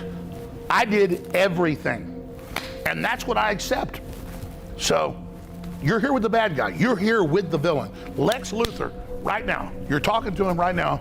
I'd feel the same way with all those people judge. Yeah, I mean, he's about to lose almost $1 billion. I'm sure it's going to go to court and get dismissed, but like, and especially people want to cancel him, get rid of him, and call him crazy, even though he has information on stuff, instead of just like allowing him to have a conversation, allowing him to have a voice, allowing him to talk. I mean, it would make anybody crazy. I mean, you're seeing it played out in front of you right now with Kanye. It's like they are trying to dismiss him at all costs, and you put somebody in a corner, they start to lose it. You know, they start to emotionally not be able to handle it, even the chance is overwhelming. Yeah. You're talking to Lex Luthor. How's it feel? You don't feel like Lex Luthor to me. I invented cancer. How? I just did it. Doesn't matter. Oh my God. I created death. People didn't die before I was born. I created heartburn. I created hemorrhoids. I created hangovers. I created gingivitis. That's a bad one. I created hair loss. I created... oh my God, the zoom in on his hair. That's so messed up. Acne. I wish you could do that one. I created bad breath. So yeah, now that we've accepted that. I invented Prozac that Adam Lanza was on. I had his mom buy him the AR-15, give it to him. I was there, yeah. Did you know that all money in the universe was created by Sandy Hook? It was a time machine. Before the Rothschilds created fractional reserve banking, before tally sticks, before gold coins in the Roman era, it was the Sandy Hook event that created all money, future and forward. Yeah. Everything is that. Everything. Well, I mean, how do you feel about like how your attorney did overall? They said I was guilty beforehand because they couldn't have a real trial because they had 24 minutes out of 10 years of me talking about it. Most of them me saying it happened. It's sick. It's disgusting. I was being sarcastic earlier. Yeah, sure. I didn't kill the children. I'm not Jeffrey Dahmer. Yeah. I didn't invent hemorrhoids. I simply question things, and they're trying to demonize me to say questioning things is a bad deal.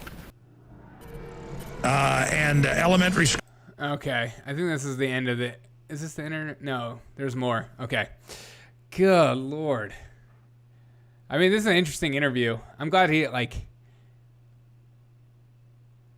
he probably felt like he was being set up at first, but it seems like kind of genuine so far. School massacre, except with some of the zoom-ins. 6 dead, 27 dead now, 18 kids in Connecticut. When you got small children, this really gets to you. That's why the globalists use children's deaths to go after our guns, because they know it gets to us. So don't ever think the globalists that have hijacked this country wouldn't stage something like this. They kill little kids all day. I feel like YouTube is going to take me down for this. I'm going to go back to the interview part instead of the old show. All right, here we go. People come to me in hotels and in grocery stores, and I'll be walking my dog, and they just go, the car will go, "Roar! You son of a bitch, quit, leave those kids alone." And I'll be like, I never talk about it. The media, shut up, you son. And some people have confronted me in front of my wife and children and said, "You son of a bitch, you killed those kids." No one knows who Adam Lanza is. When you ask somebody about Sandy Hook, it's Alex Jones. Yeah. So I did not kill the children.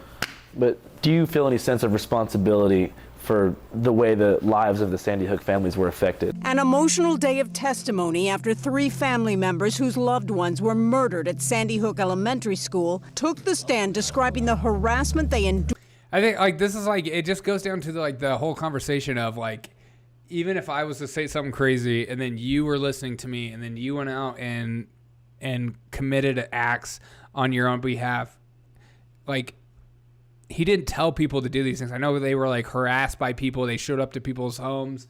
I think there was reports of desecrating grave sites and stuff like that. But he didn't tell them to do that. And so that's people doing it on their own. It's just kind of like the whole January 6th thing. It's like putting it against Trump. Trump didn't say go and fight and do these things. I don't know. It's just, this is going to be an example used forever about defamation and the First Amendment and what you're allowed to say. I mean, he didn't call for violence. He didn't ask for.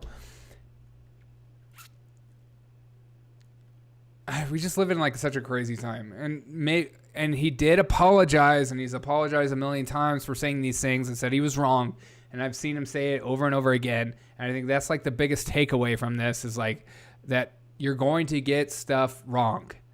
Can I sue Robbie Parker for no? Yeah, exactly. You're going to get stuff wrong. I'm going to get stuff wrong. And when I do, I will quickly apologize. But this precedent that if you say it into a microphone, therefore you have to be held responsible for the actions of other individuals who take it upon themselves to go after people. It's just, we just live in such an insane time, or it's just it's like somebody going after me because of what you believe. What do I have to do with you? You know what I mean? It just doesn't make sense. It's just in the same way. It's like you doing something and then them blaming, that you forced me to do something. We can't force each other to do stuff. And I'm not calling for anything to happen. Even if he is going into the conspiracy of the whole thing, it's just I mean. And then people make it everything that's all he got his money from, and his entire livelihood was about this trial and stuff like that. So we live in such an insane time that people don't care. They want to get rid of people at all costs to protect the bubble. Endured as a result of Alex Jones' false statements. People were, accusing me of lying, telling me Ben never lived, telling me that I was going to burn in hell and that I would pay for what I had done. Hensel testified that again, but that doesn't have anything to do with Alex. Okay. That after her husband, that is very sad. That is disturbing, and it shouldn't have happened. Those people are assholes for doing that to that man who went through that. But blaming someone for that is insane. Zero-sum game versus non-zero-sum game, i.e. Marcus failures of humanity versus decent. Exactly. John Scott, what's up? Yes, my G just popped in the press the like button and say, watch, can't stay, watch another thing right now. Hey, what are you watching? I'm just kidding. All right, see you, man. Jeremy committed suicide in 2019. People went to their daughter Aviel's graveside looking for evidence the family was faking his death. I couldn't wrap my head around. Again, that's insane. Those people are insane. But don't put it on Alex. Like, it's just... Did Alex say go to the gravesite and and do this thing? Like, if he did, that's one thing, but I don't think he did. Just one more family member being part of this narrative. You know, it's an industry, it's a business. They got $73 million from Remington. They've sued all these different groups and people. So no, I didn't kill their kids. I already said I was sorry before they ever sued me, and now they've just attached themselves to my name and who I am. They can get all the judgments they want against me. I have hardly any money. All those articles you see, it's like made up. Almost all of it's not even true. You're not doing too good money-wise right now? I never, like they had a financial expert in my rig trial, and he said InfoWars is worth $130 million, and Alex Jones is worth $270 million. I don't have $2 million in cash. I don't have stocks and bonds. I don't have all that stuff. So it's like a joke. They can have billion-dollar verdicts. It doesn't mean anything. So they're expecting you to pay $45 million. It's like $47 million or something like that total. You think that in time you'll be able to do that? Oh, no. It's what's ridiculous. Like, and they have 2 more trials coming up in Connecticut and in Texas. Everyone's like, yeah, we're gonna get him. He's like, they've built me up into like I'm this giant creature, like all powerful, like the Stay Puft Marshmallow Man. And none of it's real, so it's like it's funny actually. It's actually comical. I mean, it's actually hilarious. And then the Sandy Hook families, they already got $73 million from Remington. They're sitting there thinking they're about to get this big payday, and it doesn't exist. Yeah. Are you going to be able to keep the studio open? Oh, I mean, I could do a show anywhere. I mean, they're not going to show anything now. They could run off some of our employees. Yeah. They could shut down some of our people, which is their big job, to shut down America, get rid of American workers. I mean, that's the part for the course. But I mean, as long as I don't want to quit or they don't put me in prison, they can't stop anything. Was there a definitive year where big tech really teamed up to deplatform InfoWars? Yeah, it was 2018, early 2018. Dude, I remember that. I remember 2018 where they went after him on YouTube and Twitter and all that stuff and just got rid of it. It was like the original cancelers were doing everything in their power to shut him down. The people attacking Jones are sick. They're equally as sick as the people that were going to these people's houses. You know what I mean? They're equally as fringy, and that's just the reality of it.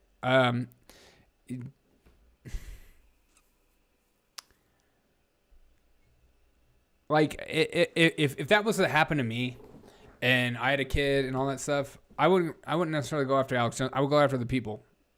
I would look at what Alex Jones said, but if Alex Jones didn't say show up to these people's houses and stuff like that and go after them and, desecrate their graves and stuff like that, then I would go after these people for being insane and following this person, because they're humans too. They're adults. It's the same kind of argument where people talk about any kind of shootings and then they go after the gun instead of the actual human being. It's like they always go after the wrong object because they're more concerned about the narrative. They're more concerned about attacking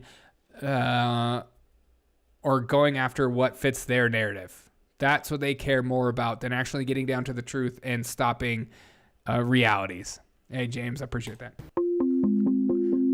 Is there more to this interview? Okay, there's more. Bay Area tech giants are taking action against a prominent conspiracy theorist. Twitter gives Alex Jones the boot. Just into CNN, Facebook is purging right-wing conspiracy theorist Alex Jones. Apple. Oh my gosh, I remember, wait, where is that picture? That Milo, dude, I remember Milo Yiannopoulos. That guy was a force of nature. They hated him so much. These lawsuits make me think it was fake more. I can understand that, but I also can. I think it's just like Trump, man. You gotta think that these people, once you're a target, like Kanye right now, once you're a target, once their eyes are upon you, they want to destroy you at all costs. even if it's not necessarily true or not necessarily your fault, they will go after you at all costs. And so, like, it just shows you how much they hate him, even though they have no idea his politics, and he's like a populist and stuff like that. Conspiracy theorists are just critical thinkers. Exactly. Like we should all be conspiracy theorists. We should all question science. We should question the news. You should question me. Like, you shouldn't just walk into things and just be like, okay, I believe that. Next. Okay, I believe that. Next. Like, you should like consider yourself adult enough to be able to question things, you know? Like, imagine, like, or you should critically think enough to be able to question things. Jones. Apple, Facebook, Spotify, and YouTube all completely banned InfoWars within 12 hours of each other. Facebook said, "We have taken it down for glorifying violence and using dehumanizing language to describe people who are transgender, Muslim, and immigrants, which violates our hate speech policies." And they had the heads. He was just a start. Now tens of millions of people banned and become the censored, afraid of the censored. Yeah. I'm probably next, man. I mean, there's going to be a day where you will only be able to follow me on Rumble. So make sure you follow me on Rumble. It will come. It probably in November. I'll just say that. The big tech said they got together and colluded to shut me down. I knew they had to censor freedom because freedom was so popular. I mean, I knew that was coming, yeah. How did that affect your audience size? And I think like this whole like boils down to, you should be allowed to say whatever you want, as long as you're not telling people to commit violent acts. I mean, that is a crime. So you should be able to say outlandish things, insane things, and stuff like that, especially like a show like mine. I try to be as careful with my words as possible because I'm an adult. But like, sometimes I'm off the rails. Sometimes I'm like mad and angry, or sometimes I'm having a bad day and I want to like take it out. Like, that's just going to happen because we're freaking humans, not AIs. No one's writing my script for me. The show is live. I could say insane things at any moment. It's just a possibility. It's just the reality of doing a live show. And I don't have a team behind me. No one's writing the script for me. No one's clicking the buttons for me. I'm by myself for one, and that's an insanity in itself. Like, there's not a lot of live shows that do it only one person because of how hard it is. It's just... things are going to happen in this show that sometimes I can't even control. I'll read out a chat. I'll like say insane things. So I hope you enjoy the show because there's not a lot of live one-person shows. Maybe that's why it's so hard. Yes, let them draw the line. Then there will be more clarity who is demonic, enabling Marxists. Guess what? The Muslims and Latinos are mostly imported, castrated. They are drawing the line for sure. I think everything except obscenity and some violent threats should be allowed. Yeah, violent threats. I mean, that's, you know, calling like that. That's not allowed. I mean, I can't walk up to somebody at their job and say like, I'm going to like do something like this to you. Like, you just can't. You can't say those things. That's different than like you know, saying in like conspiracy theories or making us a wrong joke or something. That's different. That's completely different. If someone was to get in my face and say, I'm going to kill you, Derek, I'm going to knock them out because that is a threat on my life. I'm going to Nancy Pelosi their face. It's just reality. It didn't let us have, on average, that giant viral spread every day reaching 20, 30 million people. Instead, it was 3-4 million people that were hardcore. But then they understood there was censorship, so they were grassroots putting it down. So it actually made it more underground and more avant-garde, more black sheep, more rebel, and more outlaw. And so it made it more successful in a way. What would you do if you had a time machine? You know... God, that's such a good question. I love that question. That's one of my favorite questions that like ask people in anyways, but that's a great question. I think, even though I got caught in their Sandy Hook trap, and I was covered other people's theories and barely did it, wasn't much of what I did on the on the timeline. I think I'd do it all again. I think this is going to bring us to something bigger. I mean, technically, if I had it all over to do again, I wouldn't have been caught in that trap. But that's not how the universe works. I did these things, and I'm going with the flow of where I'm at. I did it from a good heart, and I think it'll be turned towards good at the end of the day. So I'm not worried about it. And I believe humanity's going to wake up. I believe we're going to win. All right, that was the whole interview. Interesting. What are your thoughts on the interview? Do you feel like that was a fair interview? Do you feel like that was a good interview? Good enough interview? Let's see what's going on. Howdy, Derek. I've had six conservative channels terminated since 2014. My latest channel had 67,000 subs. That's crazy. It lasts longer than I ever expected. It was called Putafoot Nuras. That's a great name. Hey, man. I'm sorry, man. Like, I think people that like mock people that get their channels terminated and stuff like that don't realize how much work goes into this crap. Like, I spend so much of my free time creating shorts, editing videos, just putting the show together because no one's putting the show together for me. Like, it's probably too much time, but like I enjoy doing this. I love hanging out with you guys. I love like connecting. I love creating. I love creating stuff. I wish this was like my full-time gig. I would love to create comedy videos, like person on the street videos and stuff. Like, I love creating. So if you are a creator, you like creating, continue to create, even though they're trying to cancel you, but make sure you go on Rumble. This is my second for real channel. Last one had 30K subs. That's crazy, man. Good for you, man. 30K. We're trying to get there. Too many unanswered questions with Sandy Hook. Yeah. Well, not as much as like too many unanswered questions about Las Vegas. Now there is a conspiracy theory to go down. Do the extra money from ads, etc. wasn't much, but it helped. Yeah, I'm not really counting on that.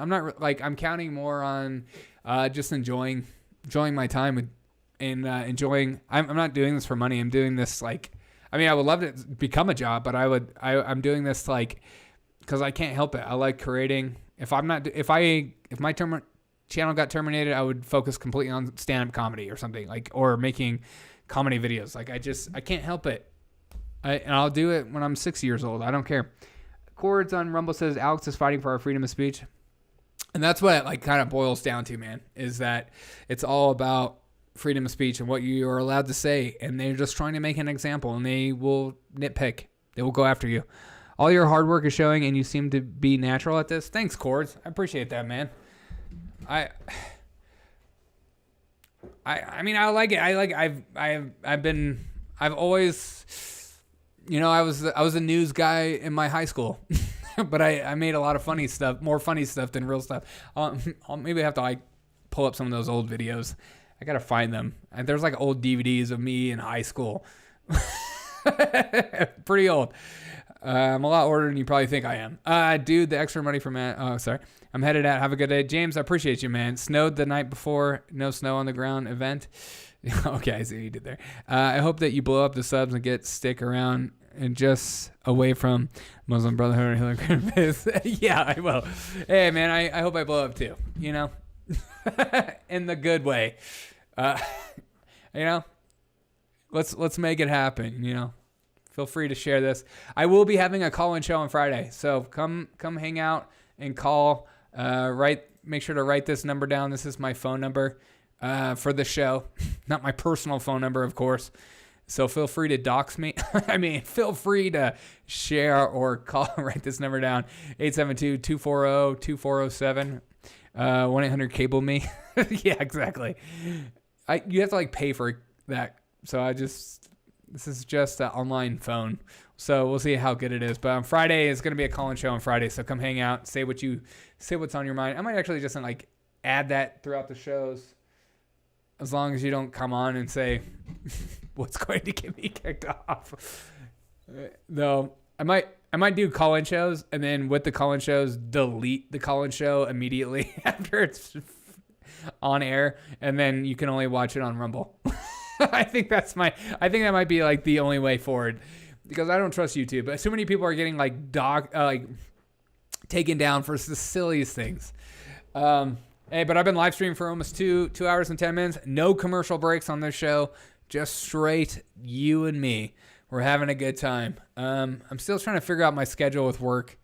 So there's a chance that I might go live later in the day, but I try to get it in when you guys are most readily available, or at least that's what YouTube is telling me. YouTube tells me that you're more willing to watch me at 6 p.m. Eastern. I don't know if that's true, though. That's what I'm just following YouTube. I'm somewhat skeptical of conservative channels with millions of subs and views.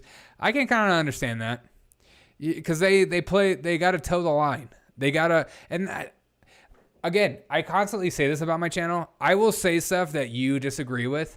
I will say stuff that is offensive towards you. I will say stuff that that you will push back on me on. But I don't care. I want that. You should be a part of this community and learn together.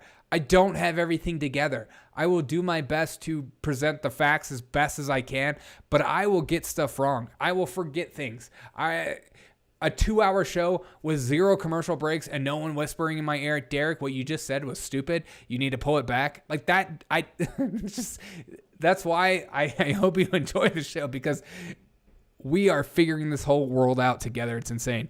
Ben Shapiro can never fully be Ben Shapiro is in a bit of a pickle right now with the whole Candace Owens and Kanye and him coming out and saying it's anti-Semitic, but keeping Candace Owens and Candace Owens doubling down. I think I'm patiently waiting to see how this plays out with Candace, Kanye, and Ben Shapiro. So you're still live and back and with a beer. Hey, cheers. Cheers.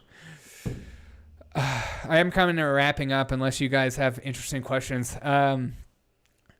Killer T-Cell agreed. What do you guys think? Do you guys think that Candace Owens is going to get fired by Daily Wire? I'm genuinely curious. He is a neocon. Yeah, well, that's true. Ben Shapiro is definitely a neocon, for sure. He'll tell you why you have to be a neocon in order for the world to be safe. Because that's always their argument for neocons, is we have to bomb, we have to go after, we have to send troops in order for our safety. It's there's never been somebody that says otherwise of no, we should just stick to ourselves, and why do we have to fight everyone's battles for them? I mean, when I grew up in South Carolina, I was heavily involved in politics, and I just remember hearing a lot of neocon stuff where they would just say things like, America is the hope of the world. We are the light on the hill. And that's true about freedom, but it's not true in the sense that we are the world's savior. That needs to go away. It's no longer this World War II mentality of we need to fix everyone's problems, especially when we have so many problems here. We've gotten to the point where we don't want to look in the mirror of our own problems. We want to fix everyone else's problems because it's easier. It's always easy, isn't? But that's the truth, isn't it? Is if I look at your life, I can help you out better than I can help myself, because if I help myself, I have to admit that I have a problem and that I need to fix something and that my ego isn't as great as I think it is. That is always the problem. And that's why America needs to actually put a freaking mirror up and slow down a little bit and think about how we can fix our... I mean, I have family that live in Los Angeles. I get nervous going out there because I've gone through some of the encampments and seen some of this stuff. And I just saw a freaking psychiatric nurse getting stabbed in the head by a homeless guy. That doesn't happen everywhere in the country. It's crazy. If she was fired... Oh, sorry. I'm reading your comments. Do you know Ben's wife is a doctor? Yes. He lets everyone know his wife is a doctor. Yes, I do know that Ben Shapiro's wife is a doctor, especially during COVID. He would always talk about that. Okay, cool. We don't care, dude. Great. So there's a reason why you started doing this for a living. Is because you got to stay at home and talk on the phone the whole time, the microphone the whole time. It would be good for her brand. Yeah. If Candace Owens got fired, people would flock to her. And she would probably make more money, to be honest. But I don't know how much she's making. Team America, yeah, me too. And you remember that crazy puppet movie? Yes. America. Yeah. Team America is still still such a great movie. I almost watched it the other day because I was like, there's a puppet sex scene in that movie that is, I remember like almost peeing my pants watching that movie when it first came out, laughing so hard because it's just so ridiculous. America First, yeah, I would say that's probably more my political beliefs is America First right now. It changes based on the candidates, but America First is kind of like the mentality. Whatever that means, whether it's libertarian, conservative, Republican, I don't know. I have like a mesh of some libertarian, some conservative, and like stuff like that. Because I don't think anyone is one thing, like in reality. I think a lot of podcasts and stuff like that try to make you believe that everyone just kind of fits in this box. Or the GOP is this, a conservative is this. It's like, no, people have different views and biases based on how they were raised and where they live in America. Israel's our greatest alliance. Yeah. Never seen an Israel fighting next to us. Ooh. USS Liberty says it all. Yeah. Oh, man. Will we get to a time where America First isn't a curse word in other people's ears, or downsizing the government is actually a good thing? Like, will we ever get to that? Corzon Rumble says South Park America. Yeah. Those guys are hilarious. They're fair. They at least make fun of everyone. When it comes to politics, I'm a Heinz 57 mutt. Yeah, exactly, man. Thank you. Thank you for being honest. Thank you for being genuine. I can't stand when people are just like there are podcasts that like I follow, and there's people I follow that like kind of blew up a little faster than me, and it's because they're more willing to put themselves in a box and say, I am this. And so if people feel comfortable flocking to those type of people that say like, I am this, because they're like, okay, I can trust you. Whereas me and my channel, I just say, I do the best to cut through the BS and I try to laugh along the way. And so people look at that and they're like, I don't know what you are. I'm like, exactly. Please don't put me in a box. I don't want to be in that, because the minute I'm in one, like I'll break it, because I'm a normal human being. I'm not a freaking robot with my new AI bot being new update. Updating conservative values. Like, what the frick, man? I'm simply politically correct. Yeah. Okay, me too. Me too. I will do my best to make fun of everyone. If the Republicans completely take over, I will hold them accountable. I will call them out. I will make fun of them. So, like, I can't. I do not worship any politician. Even the politicians I like, I will call out.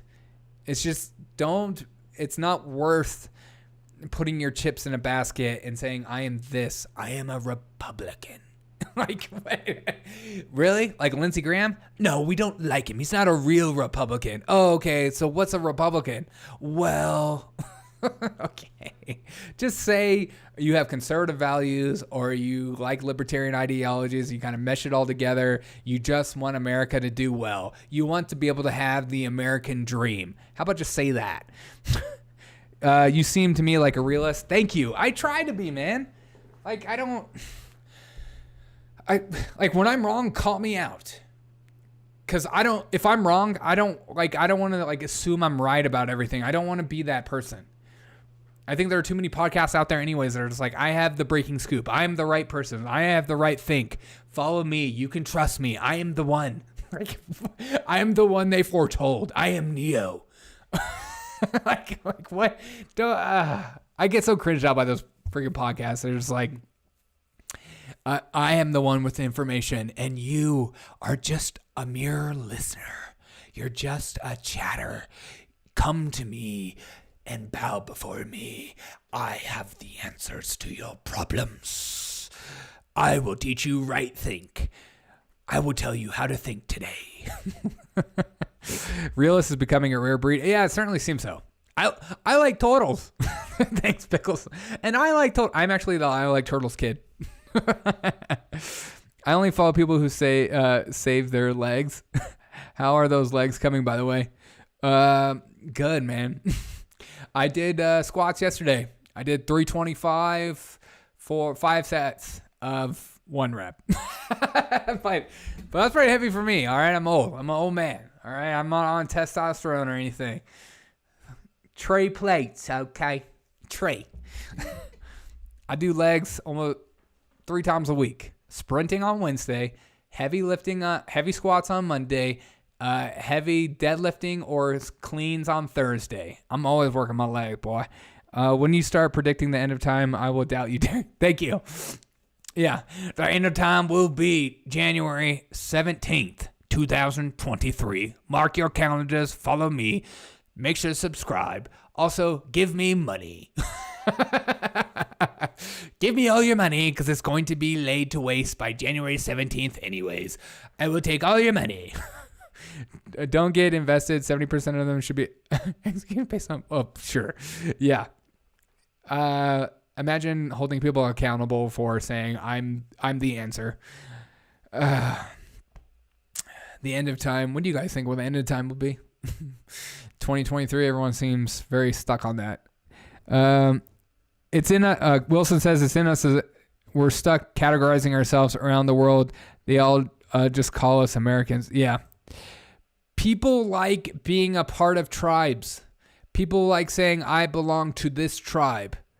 I belong to this at 5:33 p.m. LOL. Yeah, exactly. People are obsessed with tribes. I'm just never been that kind of personality. I question tribes. Chords on Rumble says, you're not a YouTube influencer? Yes, I am. I'm a TikTok influencer. I have 15,000 people that follow me on TikTok. Therefore, people listen to me. I would never call myself an influencer. That's so corny. Like, I'm not 18 anymore. Like, labeling promotes division. Yes, 100%. And I try to get away from that. Okay, I will be honest. There are parts of me that sometimes wish that I would label myself because it seems like an easier road. It seems like, okay, if I put Republican, conservative, libertarian, moderate, whatever. If I label myself, I feel like more people will be comfortable following me.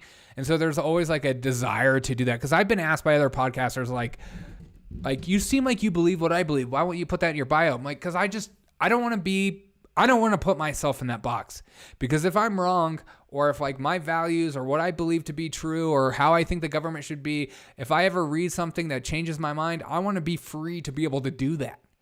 And I think you should do that yourself. You know, don't put yourself in a box. If people ask you, if you start talking and somebody says, oh, you're a Republican, just like, no, I'm not. I'm not. Don't put me in that box, because then that's the same box as a Mitt Romney, J.D. Vance, Lindsey Graham, Trump, DeSantis, Mitch McConnell, McCain, and they're like, okay, you're all in that branch. Like, those people all think differently. Like, what, are we nuts?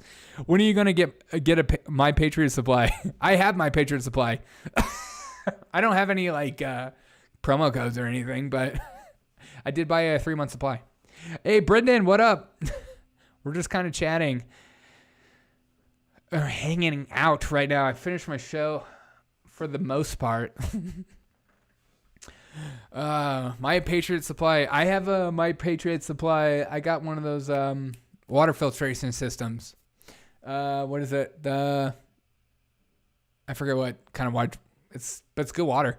Keep it original. Never surrender to the trending BS. I appreciate that, man. It's always, it's always in the back of your mind of like doing something for money or following the grift or there's always that desire in me, and I always have to keep it in check. I've like questioning myself, making sure when I'm on the show, I'm being true to myself, that I'm being honest, that I'm am providing the best show for you. Like, I always have to constantly have to critique myself and question and make sure I'm being authentic, because I think that's more important than actually following the grift. Even though there's a desire to just be about the grift, be a male life coach influencer, or some kind of grift that I can get big on, that I know I could easily do. Just talk about your mental health and like how to make you a good man and like follow these steps, or just be controversial and like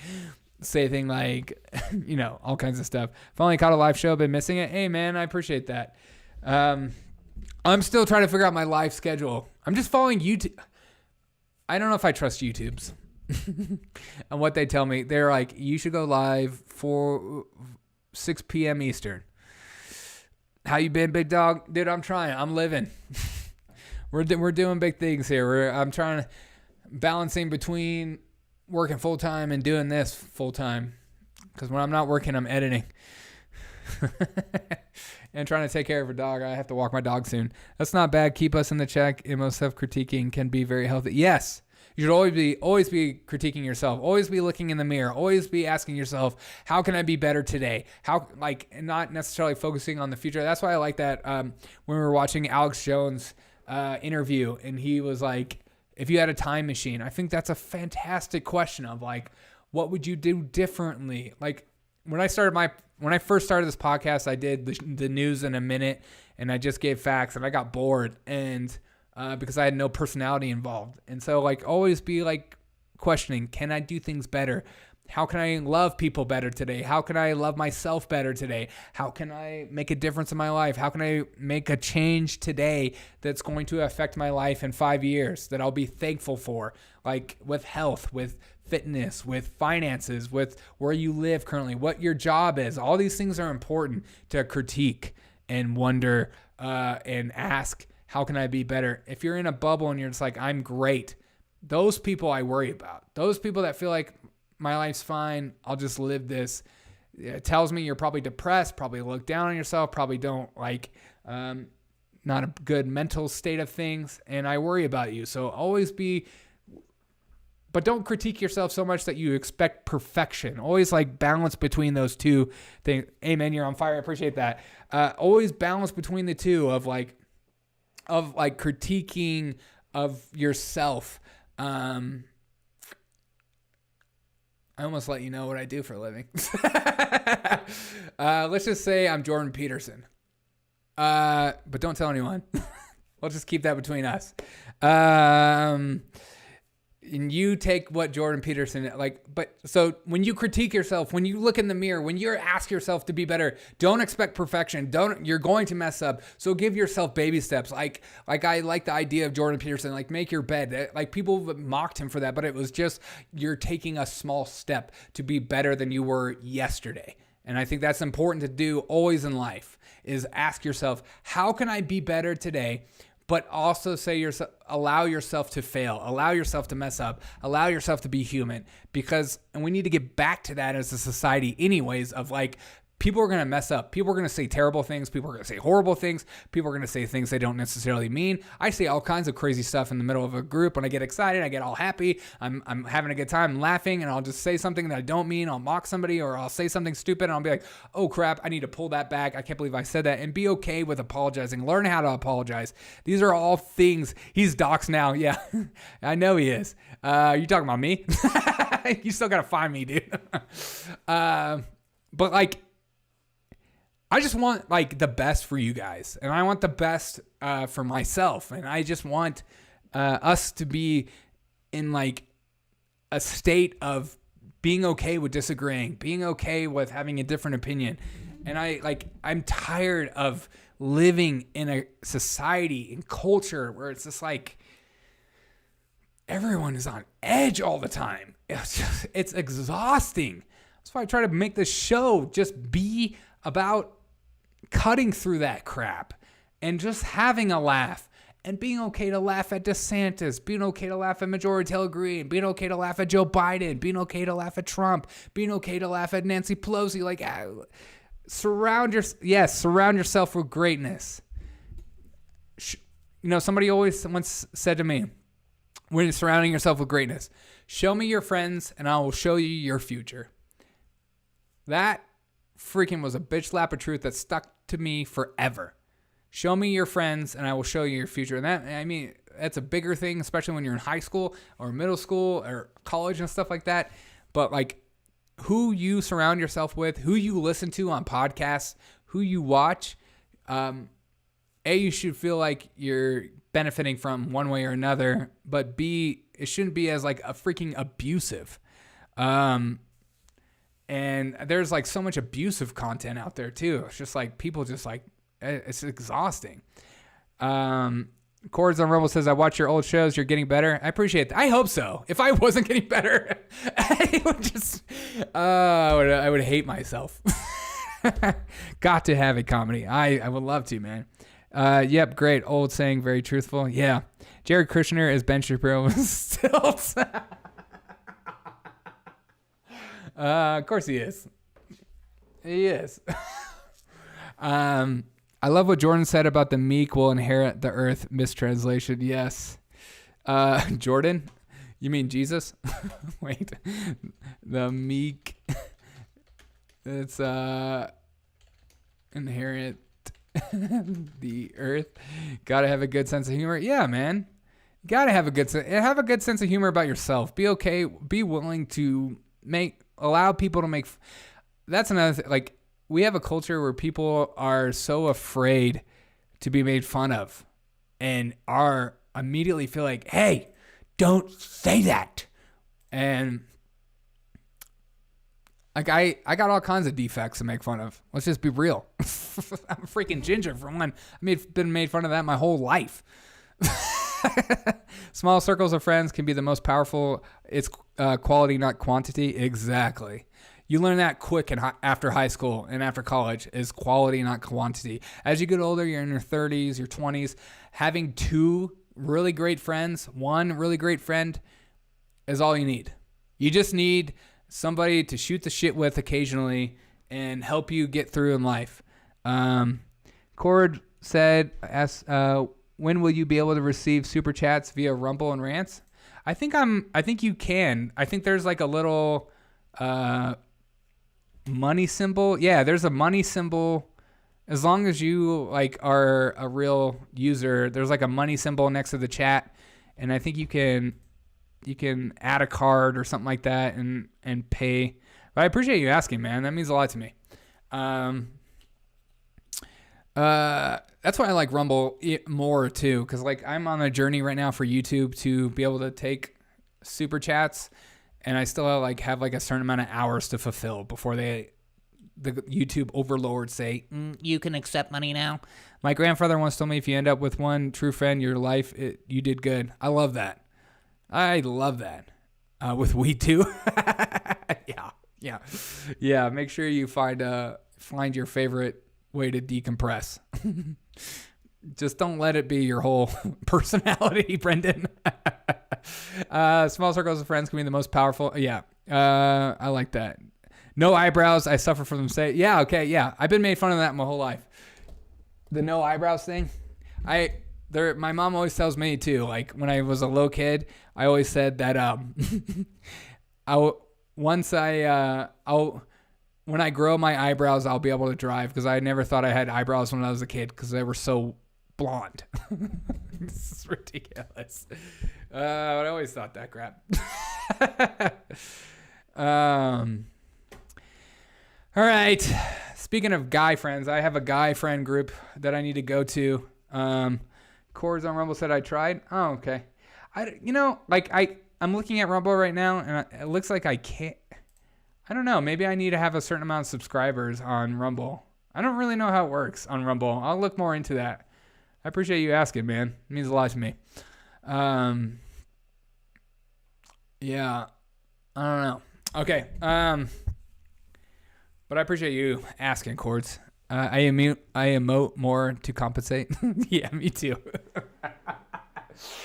Look at me. All right, I'm going to go walk my dog and then go hang out with a bunch of Brody guys. Where's the wig? She's right here.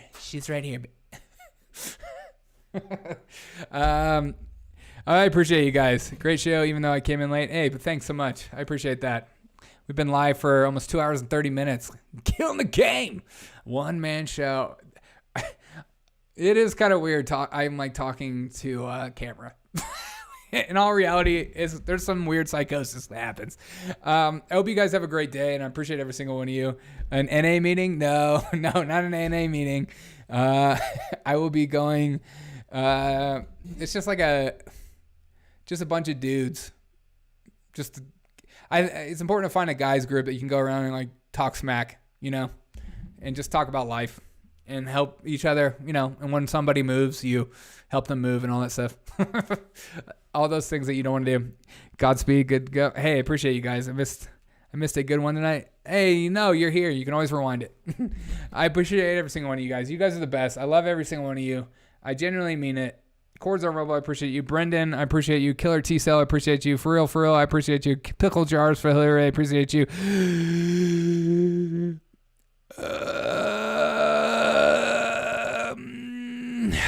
Wilson, I appreciate you. I don't want to. James, I appreciate you. I don't want to miss everyone. Censor Mom, Crow, I appreciate you. Wilson, I appreciate you. Tiger Man, I appreciate you. Appreciate all of you. Great show again, and love you. Hey, love you too, man. Appreciate you. Guys, night. Good night, everyone. Keep up, Derek. I think you have something great to offer. Thank you, man. Appreciate it. Peace to you, man. Peace to you guys. Love you guys. Have a great one. I'll catch you guys again on Thursday, because tomorrow I serve with a bunch of youth kids, trying to make a difference in their lives. But I will try to make a video tomorrow. Have a great day. Bye, guys.